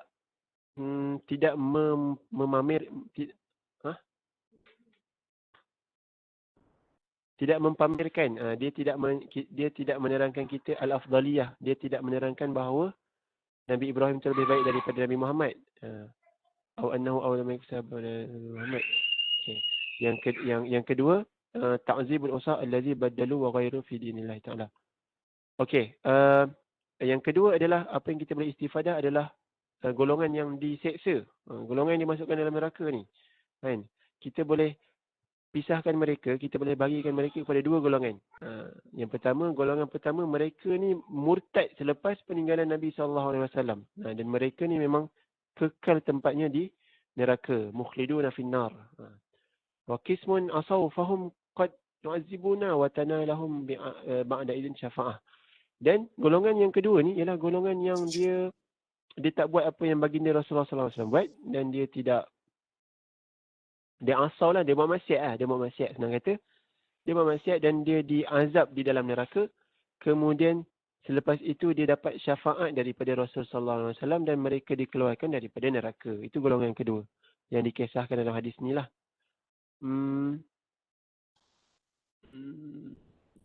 Okey, dan tak ada manfaat. Kita la tanfa'un nisbah ila Rasulullah SAW idza lam yusahibuha al-amal bi sunnati wa tamassuk bi dini. Manakala tiada manfaat bagi golongan yang tidak menunaikan, tidak beramal dengan sunnah Rasulullah SAW dan dengan agamanya. Jadi siapa-siapa golongan yang tidak beramal dengan sunnah Rasulullah SAW, dia tak ada apa manfaat pun daripada syafaat baginda sallallahu alaihi wasallam. Jadi kalau kita nak dapat syafaat baginda sallallahu alaihi wasallam, amalkanlah sunnahnya dan berpeganglah dengan agamanya. Hadis seterusnya, Al-Hadi Ashar, ke-11. Okey. An Abi Sa'id Abdullah bin Mughaffal radhiyallahu anhu qala naha Rasulullah sallallahu alaihi wasallam anil khazfi wa qala innahu la yaqtulu as-sayda wa la yanka'u al-aduwa wa innahu yafqa'u al-'ayna wa yaksiru as-sinna muttafaqun alayh. Wa fi riwayatin أن قريبا لابن مغفل حذف فنهاه وقال إن رسول الله صلى الله عليه وسلم نهى عن الخسف وقال إنها لا تصيد صيدا ثم عاد فقال أحدثك أن رسول الله صلى الله عليه وسلم نهى عنه ثم قلت تخذف لا أكلمك أبدا. Okey. Dia punya maksud dia Rasulullah sallallahu alaihi wasallam melarang khazaf.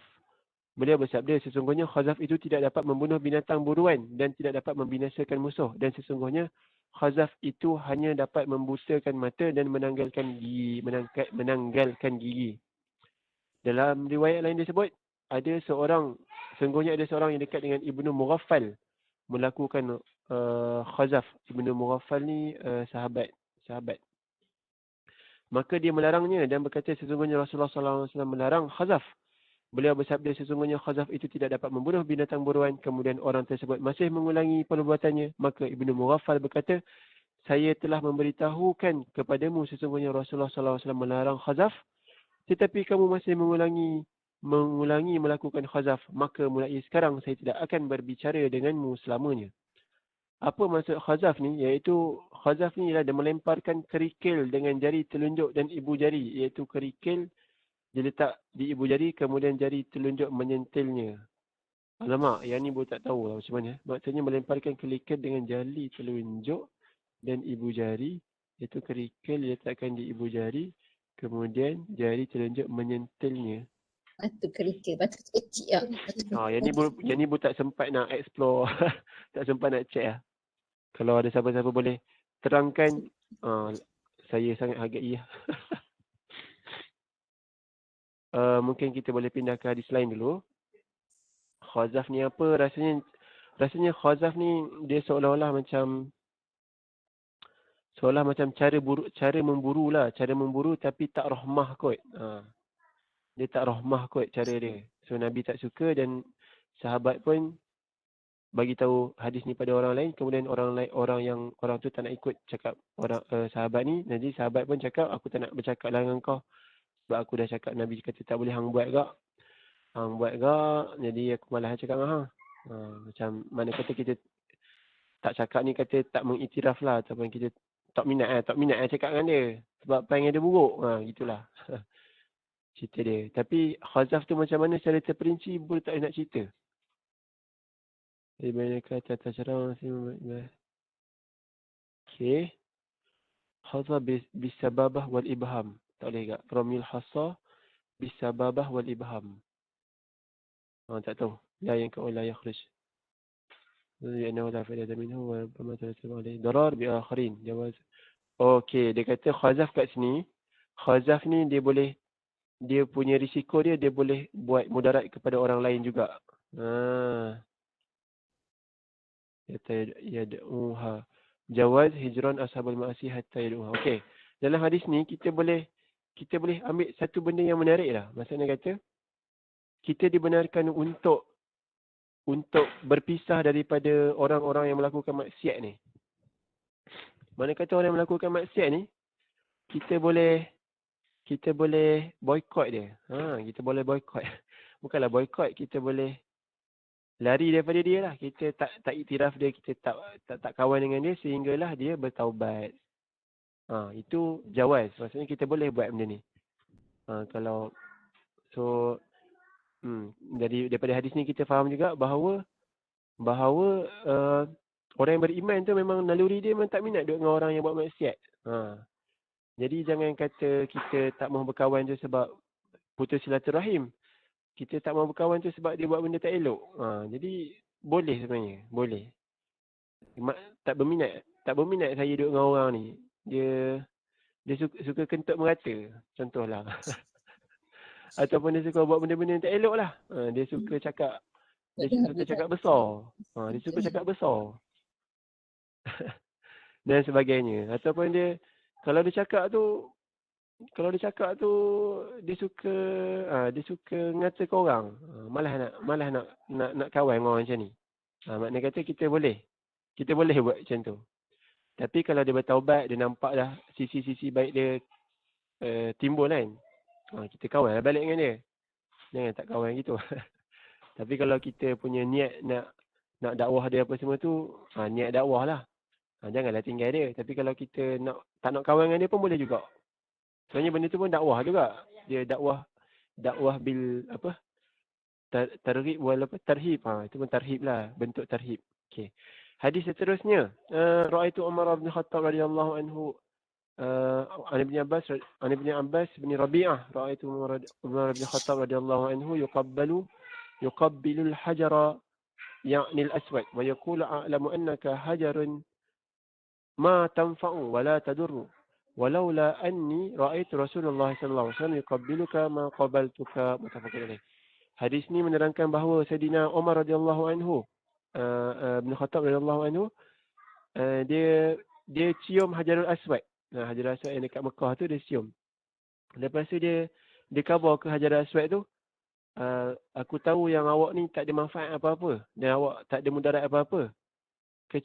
Tapi kalau aku tak tengok baginda Rasulullah sallallahu alaihi wasallam cium awak, aku pun tak cium awak. Mana kata Sayyidina Umar pun dia tiru Nabi sallallahu alaihi wasallam semata-mata sebab Nabi pernah buat. Dan Sayyidina Umar tu dia admit yang dia Hajarul Aswad ni tak ada apa-apa manfaat dan tak ada apa-apa mudarat. Tapi sebab Nabi buat, dia nak buat. Jadi kecintaan dia, mana kata dia buat tu atas dasar kecintaan dia kepada apa sahaja yang Nabi Muhammad sallallahu alaihi wasallam buat. Fil haji hadis ni dalam bab haji, dalam kitab Bukhari, dalam bab haji, dalam bab takbirul hajar, mencium Hajarul Aswad, mencium batu. Dan Muslim pun sama, istifadah dia ialah daripada hadis ni. Yang pertama, wajib mutaba'atul Rasul, mengikut Rasulullah sallallahu alaihi wasallam dalam apa sahaja yang disyariatkan ke atas umatnya, walau lam yazhar lahum wajhul hikmah minhu. Walaupun kita tak tahu apa manfaat, apa mudarat daripada apa yang Nabi sallallahu alaihi wasallam suruh buat. Maknanya kata tak semua benda ibadat tu kita kena tanya apa manfaat, apa mudarat, apa semua sebagainya lah. Kalau mudarat tu sebenarnya kita kena tanya, kita panggil sebagai syariah, dia ada dia punya ukuran dia lah. Kalau ada mudarat memang kita kena adarar yuzal la darar wala dirar tu. Cuma makna kata kalau kita tak nampak apa-apa manfaat, hikmah daripada perbuatan baginda sallallahu alaihi wasallam tapi Rasulullah sallallahu alaihi wasallam suruh buat, kita wajib je ikut. Jangan banyak tanya sangat. Dia ada benda dalam agama ni yang macam tu. Kita panggil sebagai ubudiyah, ibadat semata-mata. Dia tak ada hikmah. Dia ada hikmah, tapi sekadar hikmah lah. Dan kita tak buat benda tu sebagai hikmah. Kita buat benda tu sebagai ibadat. Mana kata kalau macam kita buat solat jamak sebab kita musafir. Hikmah solat, kenapa kita dapat hikmah daripada boleh buat jamak tu? Kenapa hikmah dia? Mungkin sebab musafir ni penat. Kalau tak penat tak payah jamak lah. Maknanya kata tak juga. Sebab benda tu ibadat, Nabi buat macam tu. So kita buat tu sebab ubudiyah, kita nak follow apa yang Nabi sallallahu alaihi wasallam buat. Tak semestinya kita tak rasa penat, kita tak boleh buat jamak tu. Syariat khabar gitu, kita kena follow lah, ubudiyah. Taklah semata-mata kita kena ikut apa yang ada hikmah. Okey. Hadis ni hadis akhir. Hadis akhir. Qala ta'ala wa ma ataakumur rasul fakhuzuhu wa ma nahakum anhu fantahu.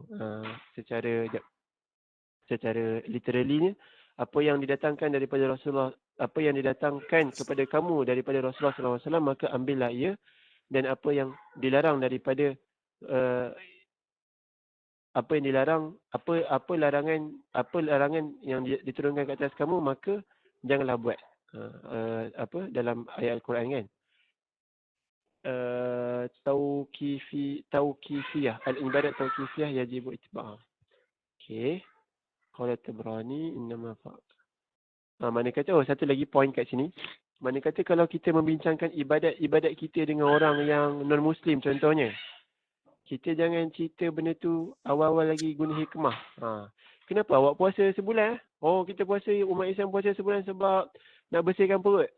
Nak bersihkan perut, nanti perut jadi cantik ataupun kulit jadi cantik. Kita jangan cerita macam tu. Sebab dalam agama kita ni, ibadat ni kita memang asam wa ta'ah. Jadi punya asalnya. Kita dengar dan kita ikut apa saja yang disampaikan oleh Rasulullah SAW. Kita jangan memandai-mandai bagi jawapan dekat kawan yang non-Muslim kata, kenapa awak puasa sebulan? Oh, kita orang Islam puasa sebulan sebab nak bersihkan perut. Lepas tu, apa lagi? Sebab nak cantikkan kulit. Lepas tu, apa lagi? Lepas tu, sebab nak diet lah. Sebab nak diet. Agama Islam tu yang ada diet ni. Jangan khabar gitu. Khabar dulu sebab memang Islam ajar macam ni. Sebab Nabi Rasulullah SAW arahkan macam ni. Dan kami sebagai umat Islam yang taat kena ikut. Dan Islam memang mengajar umatnya mengikut ibadatnya. Adapun hikmah tu, dia boleh jadi sekian, dia boleh jadi sekian. Dia boleh bersihkan diri, dia boleh bersihkan kulit dan sebagainya. Sebab selalu nampak orang bagi jawapan-jawapan macam ni dekat Facebook. Lepas tu non-Muslim tu balas balik. Awak tahu tak, ikut research yang terkini, puasa sebulan tu memudaratkan diri. Sudah. Nak lari mana tak tahu jawab. Orang tu pun tak jawab-jawab, lepas tu dah. Bila orang non-Muslim bagi jawapan, dia kata kenapa tak makan babi? Orang Islam tak makan babi sebab babi ni kotor. Dia boleh jadi mudarat dan sebagainya apa semua. Jawapan macam tu tak selamat lah. Jawapan tu bukan jawapan sebenar lah. Sepatutnya kita kena jawab benda ni ubudiyah sebagai ibadat. Kami orang Islam yang baik, kita kena follow dan kita kena taat lah. Kita kena taat. Kemudian ada pun hikmah-hikmah yang datang lepas tu, research daripada mana-mana, boleh kongsi dengan diorang dalam jawapan tu sebagai support evidence lah, bukan sebagai jawapan sebenar. Sebab itulah dia. memang banyak orang dekat dalam Facebook tu dia jawab dengan hikmah, bukan jawab dengan jawapan yang sebenar. Mutaba'atul Rasul tu, wujud mutaba'atul Rasul tu, tapi dia jawab dengan hikmah. Sepatutnya hikmah tu datang dulu selepas jawapan yang pertama. Kenapa awak sembelih lembu waktu korban? Sebab nanti kita boleh bagi orang miskin makan apa semua. Jangan jawab macam tu. Jawab je dulu benda tu sebagai ubudiyah. Adapun hikmah-hikmah tu sekian. Sebabnya gitulah. Harapnya faham. Qala Tabrani, Imam lagi. Ada lagi ke? Ada ya. Habis dah. Ada sikit lagi. Ini maaf. Jadi Fakhash ni awak anil. Okey, rasanya berhenti kat situ kot. Yang ni tak berapa nak reti nak syarah. Wallahu alam. Assalamualaikum warahmatullahi taala wabarakatuh. Waalaikumsalam warahmatullahi wabarakatuh. Jazakallah khair. Jadi siapa ada apa-apa nak tambahan ke apa, disilakan. Cuma mak nak sentuh sikit tentang Hajar Aswad tadi yang Bu sebut tadi, betul lah sebab itu kat sini sebab seperti mana kata Umar tadi, sebab memang sunnah Rasulullah lah, Rasulullah mencium batu Hajar Aswad tu, bukan sebab apa-apa. Jadi masalahnya kita sekarang kalau pergi Mekah kadang kita ada rasa macam bila kita dapat cium tu kita rasa kita derajat kita tinggi. Orang tak dapat cium tu derajat dia rendah. Tak dapat apa-apalah. Mungkin tak Allah macam tak makbul ke apa benda lah. Jadi bukan macam tu sebenarnya kan. Sebab itu hanyalah Rasulullah cium, jadi kita ikut Rasulullah nak cium. Sebab kadang-kadang kat sana tu kita lihat suasana dia tidak begitu mengizinkan kita orang perempuan ni untuk pergi mencium pun. Sebab orang semua berkumpul kat situ. Kita pergi kadang-kadang mak perhatikan ada setengah tu dah sampai terbuka terlekung aurat tudung dia sebab orang berebut dan bertarik-tarik. Kan? Kalau orang bersiku-siku. Jadi kalau untuk orang perempuan ni mak rasa kalau nak pergi cium tu memang satu risiko lah sebenarnya. Kita nak dapat benda yang sunnah yang ikut Rasulullah sampai kan kita melanggar yang wajib kita buka. Macam tudung kita tertarik terkeluar nampak rambut. Contoh kalau tengok makcik-makcik yang daripada India, dari mana kan. Sebab dia orang memang nyungguh lah. Maksudnya macam jadi wajib untuk dia orang kalau pergi sana untuk dapat cium Hajar Aswad. Jadi dia orang rempuh juga dalam keadaan apa sekalipun. Dan kadang tu dia orang menangis keluar daripada queue nak pergi ke situ. Dan rambut nampak benda-benda macam tu. Rasanya tak berapa proper insyaAllah. Rasa. Jadi kita kena, sebab ada cara lain sebab Rasulullah setiap kali, ada juga ketika Rasulullah SAW tak cium. Maksud bukanlah setiap kali tawaf tu dicium. Dia lambai je macam tu kan. Maknanya cakap Bismillah Allahu Akbar. Kan? Jadi kita boleh je ganti dengan cium tu. Kita cakap sampai kat tempat tu spot yang Hajar Aswad kita cakap Bismillah Allahu Akbar. Kan? Sebab kita rasa tempat tak sesuai untuk kita nak pergi. Seperti yang keadaan suasana macam itulah. Sebab tidak ada peraturan yang khusus untuk pihak Arab Saudi buat untuk memudahkan orang perempuan. Kawan lelaki mungkin dia boleh lawan-lawan, dia kuat lagi kan, dia boleh terak-terak diri dia, tapi orang perempuan rasa tak berapa proper lah dalam keadaan yang orang ramai tu tidak terak-terak. Wallahualam. Gitulah kalau Hajar Aswad tu. Rasulullah pernah buat 3 cara kan. Pertama cium. Bila dia cium tu dia yang kedua dia sentuh, bagi dia sentuh dan letak kat mulut kan. Yang ketiga lambai je lah. So salah satu mana-mana pun boleh je sebenarnya. Yalah. Lepas tu tadi yang Bul cakap Nabi Ibrahim orang yang pertama Allah pakaikan baju. Mungkin sebab kan masa dekat dunia kan Nabi Ibrahim pernah ditelanjangkan kan depan kaum dia. So, sebab tu Allah bagi bagi Masa nak kena kelebihan. bakar tu. Masa nak kena bakar, dia buka baju kan. Dia pernah Baju. Masa kalau cakap kelebihan tu lah. Nabi Ibrahim pernah ditelanjangkan depan kaum dia. So dia dapat kelebihan dipakaikan baju dululah. Tapi kalau tengok sunnah-sunnah Nabi ni kan, memang antaranya kita tak boleh nak petikaikan pun kan. Apa yang Nabi buat tu kita ikut je lah. Contoh macam keringkan pinggan tadi tu kan. Mungkinlah kadang kalau agaknya kat office kalau kita makan sampai jilat jari tu, adalah kalau orang pandang tu orang perli kan. Tapi bila kita tahu tu adalah sunnah Nabi, kita kena banggalah sepatutnya. Sebab bila kita buat sunnah ni kita akan dapat pahala. Kalau kita tak buat tu yang patutnya kita sedih lah sebab kita tak ambil pahala tu kan. Contoh kalau makan kat hotel ke, kadang-kadang ada dinner ke, kan kalau makan dengan garpu dengan sudu kan dia tangan kiri kan. So sepatutnya tak kisahlah kita makan dengan sudu pun kita makan juga dengan tangan kanan. Tak ikutlah etika yang orang barat tonjolkan tu kan. So sepatutnya kita memang ikutlah sunnah. Dan lagi satu memang setiap perbuatan kita memang kena mula dengan bismillah lah.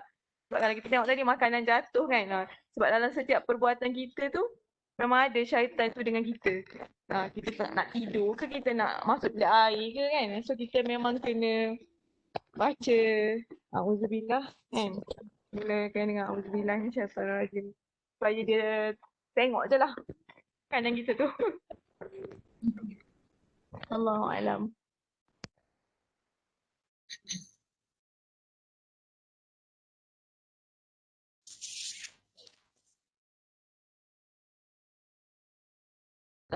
Satu yang batu kerikil tu Kak rasa macam orang main duit. Dia batu je. Kak tengok tu Ustaz tegur tu, Ustaz cakap tu macam main duit 20 sen, main jentik macam tu. Sebenarnya dia perbuatan yang tak bermanfaat lah sebenarnya. Cuma kalau kena kat mata orang dia boleh buta lah kan sebab batu tu kecil kan. Dia bukanlah boleh membunuh binatang ke tu yang Nabi tegur bila orang main tu. Dan tu bila ada saudara kepada sahabat tu main tu, dia tegur lah. Dia kata kalau nak main juga, maka dia tak nak tegur dengan saudara dia tu kan. So dalam nak katanya kita ni bolehlah tak tegur orang. Tapi kalau bukan sebab yang teruk tu 3 hari je kan. Tapi kalau sebab macam melanggar apa yang Nabi suruh tu bolehlah seumur hidup pun tak tegur dia pun tak apalah.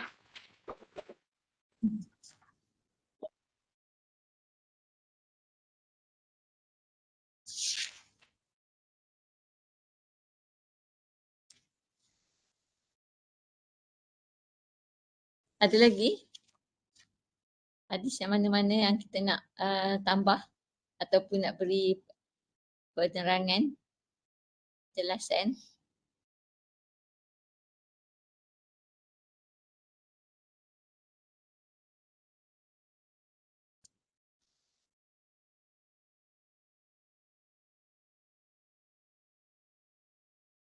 Mualam ada nak komen apa-apa?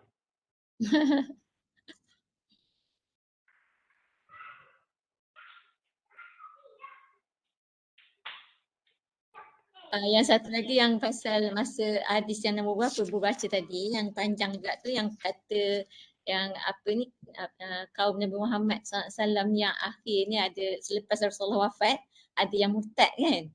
Jadi bila Rasulullah dekat pada mahsyar tu, maknanya ke hari akhirat nanti Nabi akan nampak ada di kalangan sahabat tu yang digiring ke neraka kan. Nabi cakap pada Allah, ya Rabbku, mereka adalah sahabatku kan. Hadis tadi yang berbaca tadi. Tapi lalu malaikat ataupun Allah menjawab bahawa sesungguhnya kamu tidak mengetahui apa yang mereka berbuat selepas peninggalanmu. And then Rasulullah SAW guna perkataan yang sebut apa yang Nabi Isa AS sebut kepada kaum Nabi Isa, sebab kaum Nabi Isa ni juga mereka mengubah agama yang telah dibawa oleh Nabi Isa AS, yakni dengan mengatakan Nabi Isa tu anak Tuhan dan Maryam tu isteri Tuhan. Sedangkan itu bukan ajaran yang dibawa oleh Nabi Isa AS kan. Jadi kalau sebab tu dia bagi ayat, kalau kita tengok ayat Al-Ma'idah ayat 117, 118 tu sebenarnya ayat dia panjang. Kat situ kita nampak jelas lagi macam mana apa yang sebenarnya berlaku kepada kaum Nabi Isa ni kan. Jadi kita nampak kat situ kenapa Allah, maknanya Nabi Muhammad SAW menggunakan perkataan yang dan aku menjadi saksi terhadap mereka selama aku berada di tengah mereka kan. Maksudnya kat situ mereka melakukan bid'ah lah. Kaum Nabi Isa ni melakukan bid'ah dengan mengubah ajaran yang dibawa oleh Nabi Isa AS.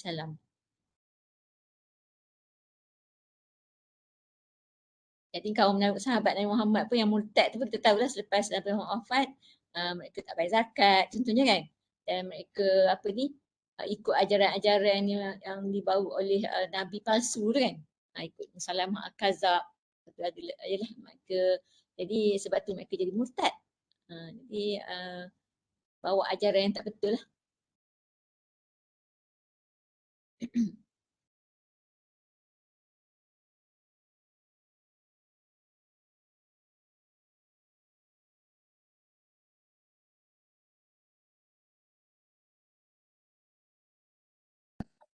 Okey, Assalamualaikum mak adik-adik. Assalamualaikum. Tambah sikit lah apa yang dah ditambah oleh semua orang di syarah oleh Bur tadi, memang dah lengkap lah. Cuma apa panggil, kalau kita tengok dalam bab sunnah Nabi SAW ni, yang kita tengok bagaimana yang diceritakan oleh Nabi SAW ni adalah satu benda yang syumul lah, maksudnya bukan semata-mata bab ibadah saja, tetapi juga bab yang melibatkan urusan harian, atau kalau kita tengok Nabi ni daripada sampai sekecil-kecil urusan untuk buang air besar, buang air kecil, guna tangan apa adab dia menghadap kiblat ke, tak boleh membelakangi kiblat. So semua benda tu ditunjukkan oleh Nabi SAW. Dan sebenarnya kalau kita tengok apa yang Nabi tunjukkan itu adalah sebagai satu prinsip asas dalam kita nak melihat satu gambaran yang lebih besar. Bagi contohnya yang hadis tadi lah, yang kita tengok hadis yang katakan Nabi SAW kata selepas makan kena jilat tangan, jilat pinggan. Jadi kita nak melihat hadis tu bukan semata-mata pada apa yang Nabi buat tu. Maknanya kita kena tahu Nabi memang buat macam tu, sunnahnya buat begitu, tetapi apa maksud ataupun tujuan sebenar ataupun apa big picture yang Nabi nak gambarkan dalam tindakan ataupun dalam sunnah tersebut. Jadi kalau kita tengok di situ, apa yang Nabi gambarkan ataupun Nabi tunjukkan adalah bagaimana kita ni sebagai umat Islam perlu menghargai setiap rezeki yang Allah Ta'ala bagi. Setiap rezeki yang Allah Ta'ala bagi kepada kita. Jadi cara nak menghargai itu adalah dengan tidak membazir walaupun sisa yang paling kecil. Jadi kalau orang melihat daripada sudut sunnah yang kita panggil apa dari segi zahir semata-mata, dia difokus pada benda itu sahaja, dia terlupa ada ianya adalah satu prinsip besar yang Nabi nak suruh kita laksanakan dalam kehidupan kita setiap sehari-hari. Bukan semata-mata bab makan semata-mata. Bila kita sebut bab berezeki ni, ianya melibatkan pekerjaan, ianya melibatkan apa saja tindakan kita yang dalam arti kata lain, keberkatan daripada rezeki, keberkatan daripada makan yang Nabi sebut tadi, diimplement dalam keberkatan kita mencari rezeki, keberkatan kita dalam kita kata dalam kita mengurus keuangan hidup kita. Jadi bukan semata-mata makan tu. Tetapi kalau kita tengok orang yang bab makan pun dia dah membazir. Kalau kita biasa tengok dekat kita berhenti R&R ataupun restoran mana, ramai orang yang memang melanggar sunnah ni. Dia makan pun tak habis, bukan setakat nak jilat tangan, jilat pinggan. Kalau kumpulkan apa yang dia tinggalkan tu mungkin boleh makan untuk seorang dua orang lagi. Itu mana kita kata memang tahap membazir yang jauh, yang mukhalafah sunnah terus. Jadi apatah lagi kita kata orang yang macam ni, dia memang kita kata keberkatan tu tak dapat daripada makanan yang dimakan. Apatah lagi dalam kehidupan sehari-hari ni. Mana dari segi pekerjaan dia, dari segi urusan mencari rezeki, macam mana urusan dia, apa yang dia nak bawa balik kepada anak-anak dia dari segi nafkah dan sebagainya. Jadi itulah yang kita nampak dari segi pada sudut yang lebih besar. Sebab kalau kita lihat daripada sudut kecil semata-mata dan kita emphasize dan kita enforce pada benda sunnah yang berbentuk zahir semata-mata, tapi kita lupa di sebalik sunnah tu ada maksud, ada atau kita kata ada maqasid syarak yang Nabi nak tunjukkan di sebalik sunnah tu, maka kita akan nampak Islam ni terlampau rigid lah. Islam ni terlampau rigid. Islam ni hanya ajar jilat jari, Islam ni hanya ajar jilat pinggan. Sebenarnya jilat tangan, jilat jari, jilat pinggan tu ada satu gambaran yang lebih besar yang Nabi nak tunjukkan, iaitu jangan kamu perkecilkan walaupun setitis rezeki. Kerana pada setitis rezeki itu ada keberkatan yang mungkin kamu tak nampak. Apatah lagi kalau benda besar. Kita tak nak nanti ada orang salah faham, dia jilat jari, jilat pinggan, dalam masa sama dia mengabaikan nafkah keluarga. Dalam masa sama dia seorang yang membazir, tidak ada di sana kita panggil perancangan keuangan. Ada orang yang menjilat tangan, menjilat pinggan, dalam masa sama dia tidak fikir keberkatan nafkah atau keberkatan rezeki yang didapat, gaji yang didapat sebagainya. Jadi itulah yang kita kena lihat dari sudut yang besar. Dan kita tengok banyak yang Nabi sebut, contohnya apa lagi? Yang sebut Nabi kata tentang api itu adalah musuh kamu dan padamkan api sebelum tidur. Situ apa yang kita nampak? Maknanya selepas kebakaran Nabi sebut, bila dibawa berita tu pada Nabi, yang Nabi sebut adalah apa tindakan yang kita perlu buat dengan musibah yang berlaku. Kenapa Nabi tak cakap, sabarlah, kerana apa, takdir Allah SWT. Sedangkan Nabi adalah orang kata apa, orang yang paling dekat dengan Allah SWT.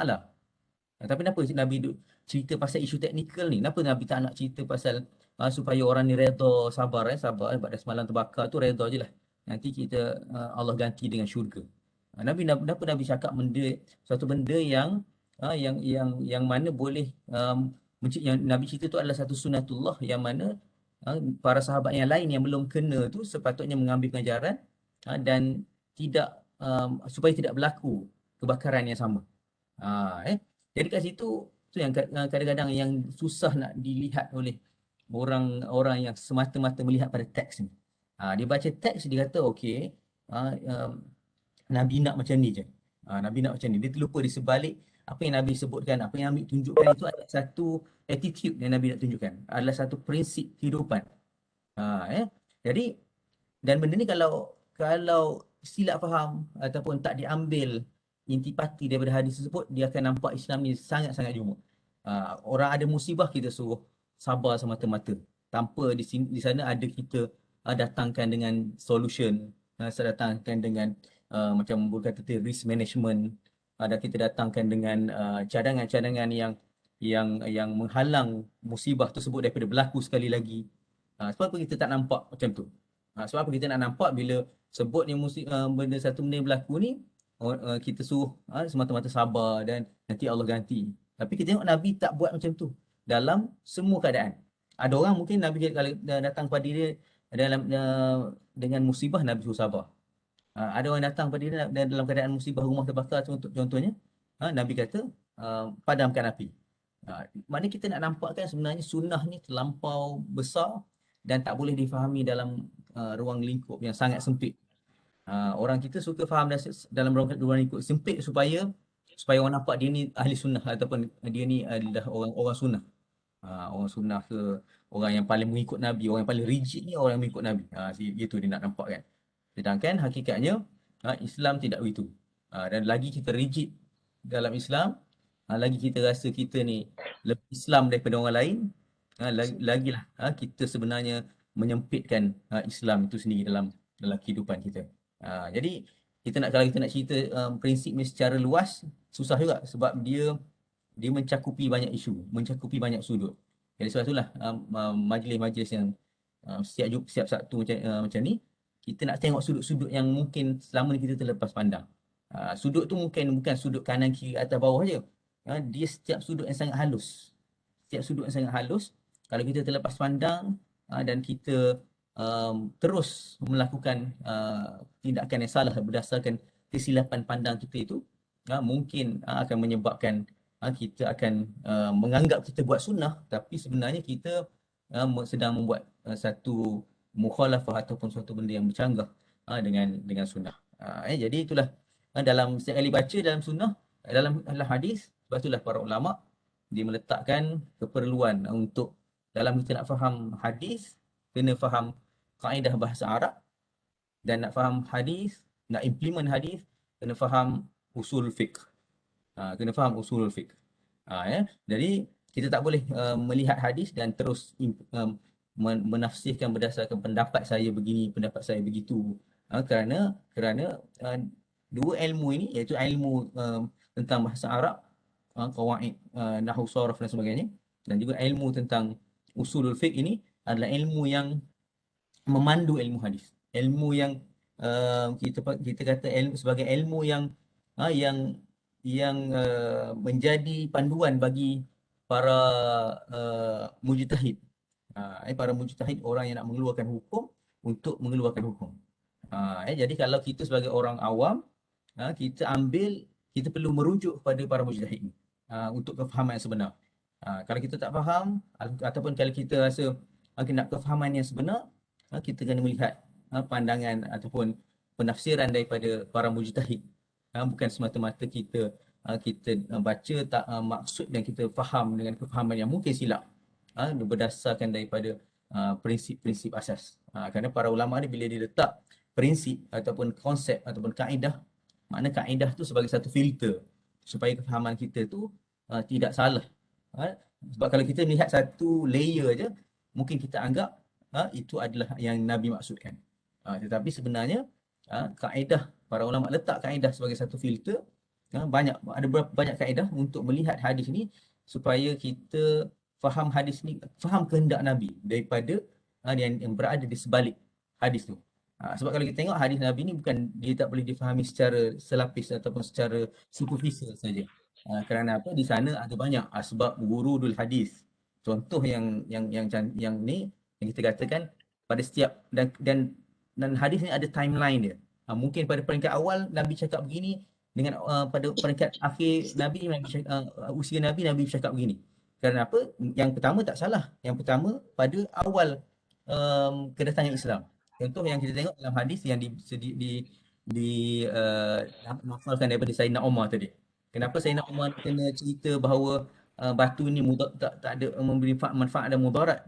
Kerana apa? Kerana ketika itu adalah muncul suara-suara yang mengatakan bahawa orang Islam sekarang ni pun ikut macam dulu juga. Maknanya Nabi pun dia ada unsur-unsur nak mengagungkan batu, mengagungkan berhala juga.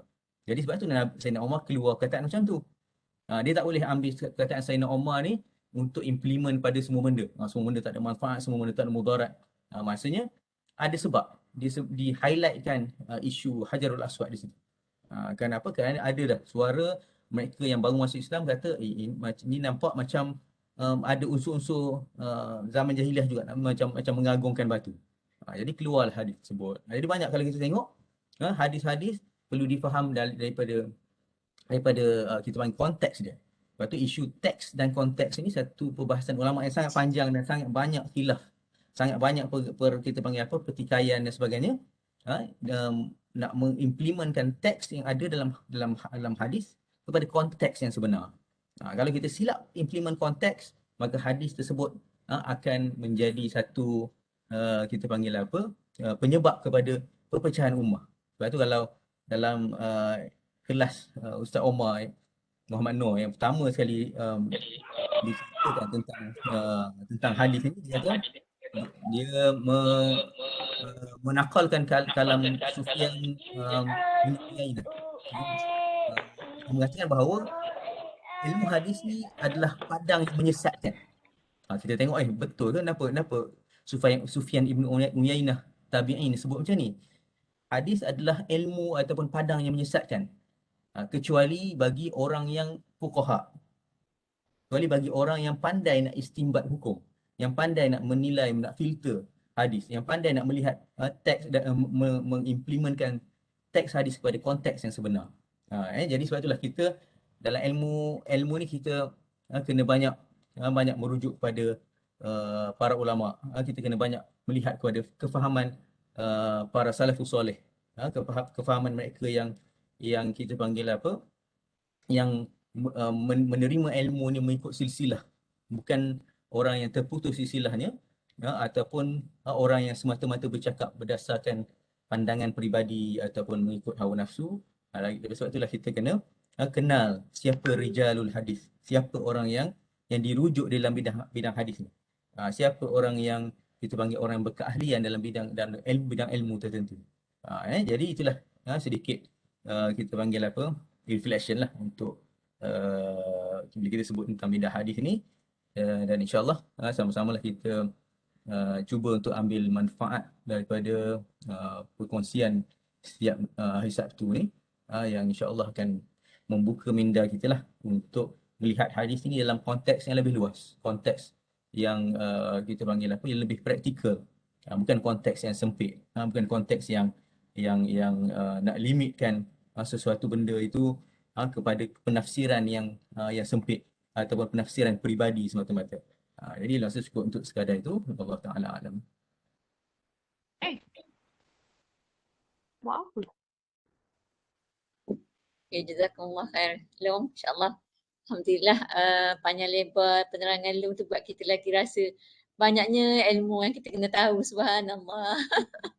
Kan? Mak tak ada tadi baru cakap dengan Kilang dengan Faris, rasa mak I tahun 2021 ni mak rasa macam tak sedar je dah nak masuk bulan 12. Tapi ilmu tak bertambah juga. Kan? Maksudnya betapa sikitnya masa yang cepatnya masa tu berlalu sehingga kita tak dapat nak rasakan manfaat dia pada kita. Kadang-kadang lah kita rasa macam tu. Sebab malam, hari esok dah. Sabtu dah ketemu Sabtu, dah esok dah Ahad dah. Jadi bila kita makin belajar ni rupanya makin kita nampak ilmu tu banyak dan makin banyak yang kita rasa kita tak tahu. Macam tu.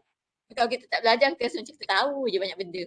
Jadi sama-samalah kita jadi insan yang cintakan ilmu insya-Allah, dan terutama yang muda-muda ni mak sangat sarankan, maksudnya sibuk macam mana pun kita kena pandai uruskan masa kita untuk allocatekan masa kita untuk belajar insya-Allah ilmu, terutamanya ilmu-ilmu yang fardu ain ni lah insya-Allah kan, yang membantu kita untuk mengenal Allah, nak merapatkan diri kita dengan Allah, bertakarub kepada Allah, tahu nak menguruskan kehidupan kita, keluarga kita insya-Allah, jalan yang sebagaimana jalan yang ditunjuk oleh Rasulullah SAW yang dituntut oleh syariat insya-Allah. Dan sama-samalah kita ingat mengingatilah antara satu sama lain. Mudah-mudahan kita lagi bersemangatlah bila kita berada dalam satu keluarga yang memang cintakan ilmu ni, mak nampak memang sangat indah lah. Kan? Sebab kita akan saling ingat memperingati dan tak ada masa kita nak cari kelemahan orang. Sebab kita memang lemah. Kita sendiri lemah sebab tak ada ilmu. Jadi kita tak sempat nak cari orang ni lemah, orang ni kenapa. Dah kita, aku yang lemah, aku kena cari ilmu, aku kena tambah ilmu. Aku kena perbaiki diri. Macam tu. Semangat tu masa sangat patut kita terapkan, terutama dalam suasana akhir zaman yang penuh fitnah ni. Dengan kita nampak sangatlah maksudnya hidup sekarang ni, masa tu lah kehidupan kita tu makin pendek rasa. Sebab masa tu kehidupan, tapi masa tu masa makin suntuk macam tu kan. Terutama orang dah berusia macam mak lah. Mungkin orang muda tak rasa macam mak rasa, wallahu alam. Tapi itulah yang mak rasa. Wallahu alam bisawab. Jadi kita doa lah kepada Allah. Mudah-mudahan Allah beri kita kekuatan untuk kita mendapat rezeki masa tu dengan sebaik-baiknya, insya-Allah. Masa kita dengan sebaik-baiknya. Wallahu alam bisawab. Jazakallah khairan semua. Ada lagi siapa? Last call. Boleh cakap.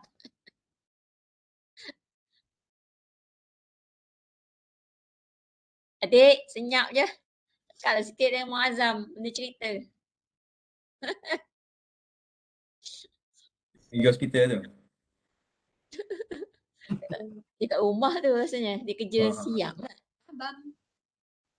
Tak lah. Mana tahu. Tak ada cerita pun. Kalau rindu Ada kat cerita. ni ke? Kak rindu kat ayah Abi ke? ke? Dah rindu kat Abi ke? Ayah. Rindu kat ayah, Jalan gimana tu? Ayah. Nampak orang lain, nampak ayah dia je. Cari ayah je.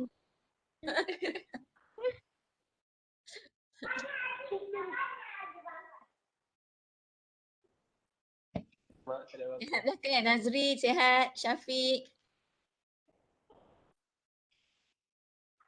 Ya. Sihat, Mak. Itu nampak. Alhamdulillah. Sihat. Bagi pihak. Bagi pihak. Oh, pihak. Bagi pihak cakap sihat. Dia terusir tadi duduk kemas bilik. Oh, ya ke? Allergic ngabuk. Ha?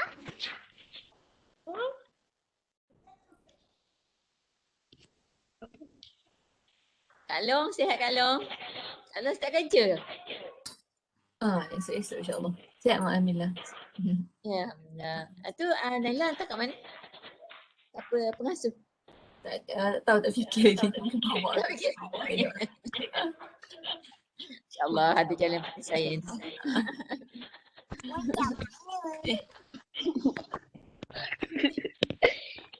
Kita tutup dah majlis ni, insyaAllah nanti kita boleh bincang-bincang secara santai, insyaAllah dengan membaca Bismillahirrahmanirrahim.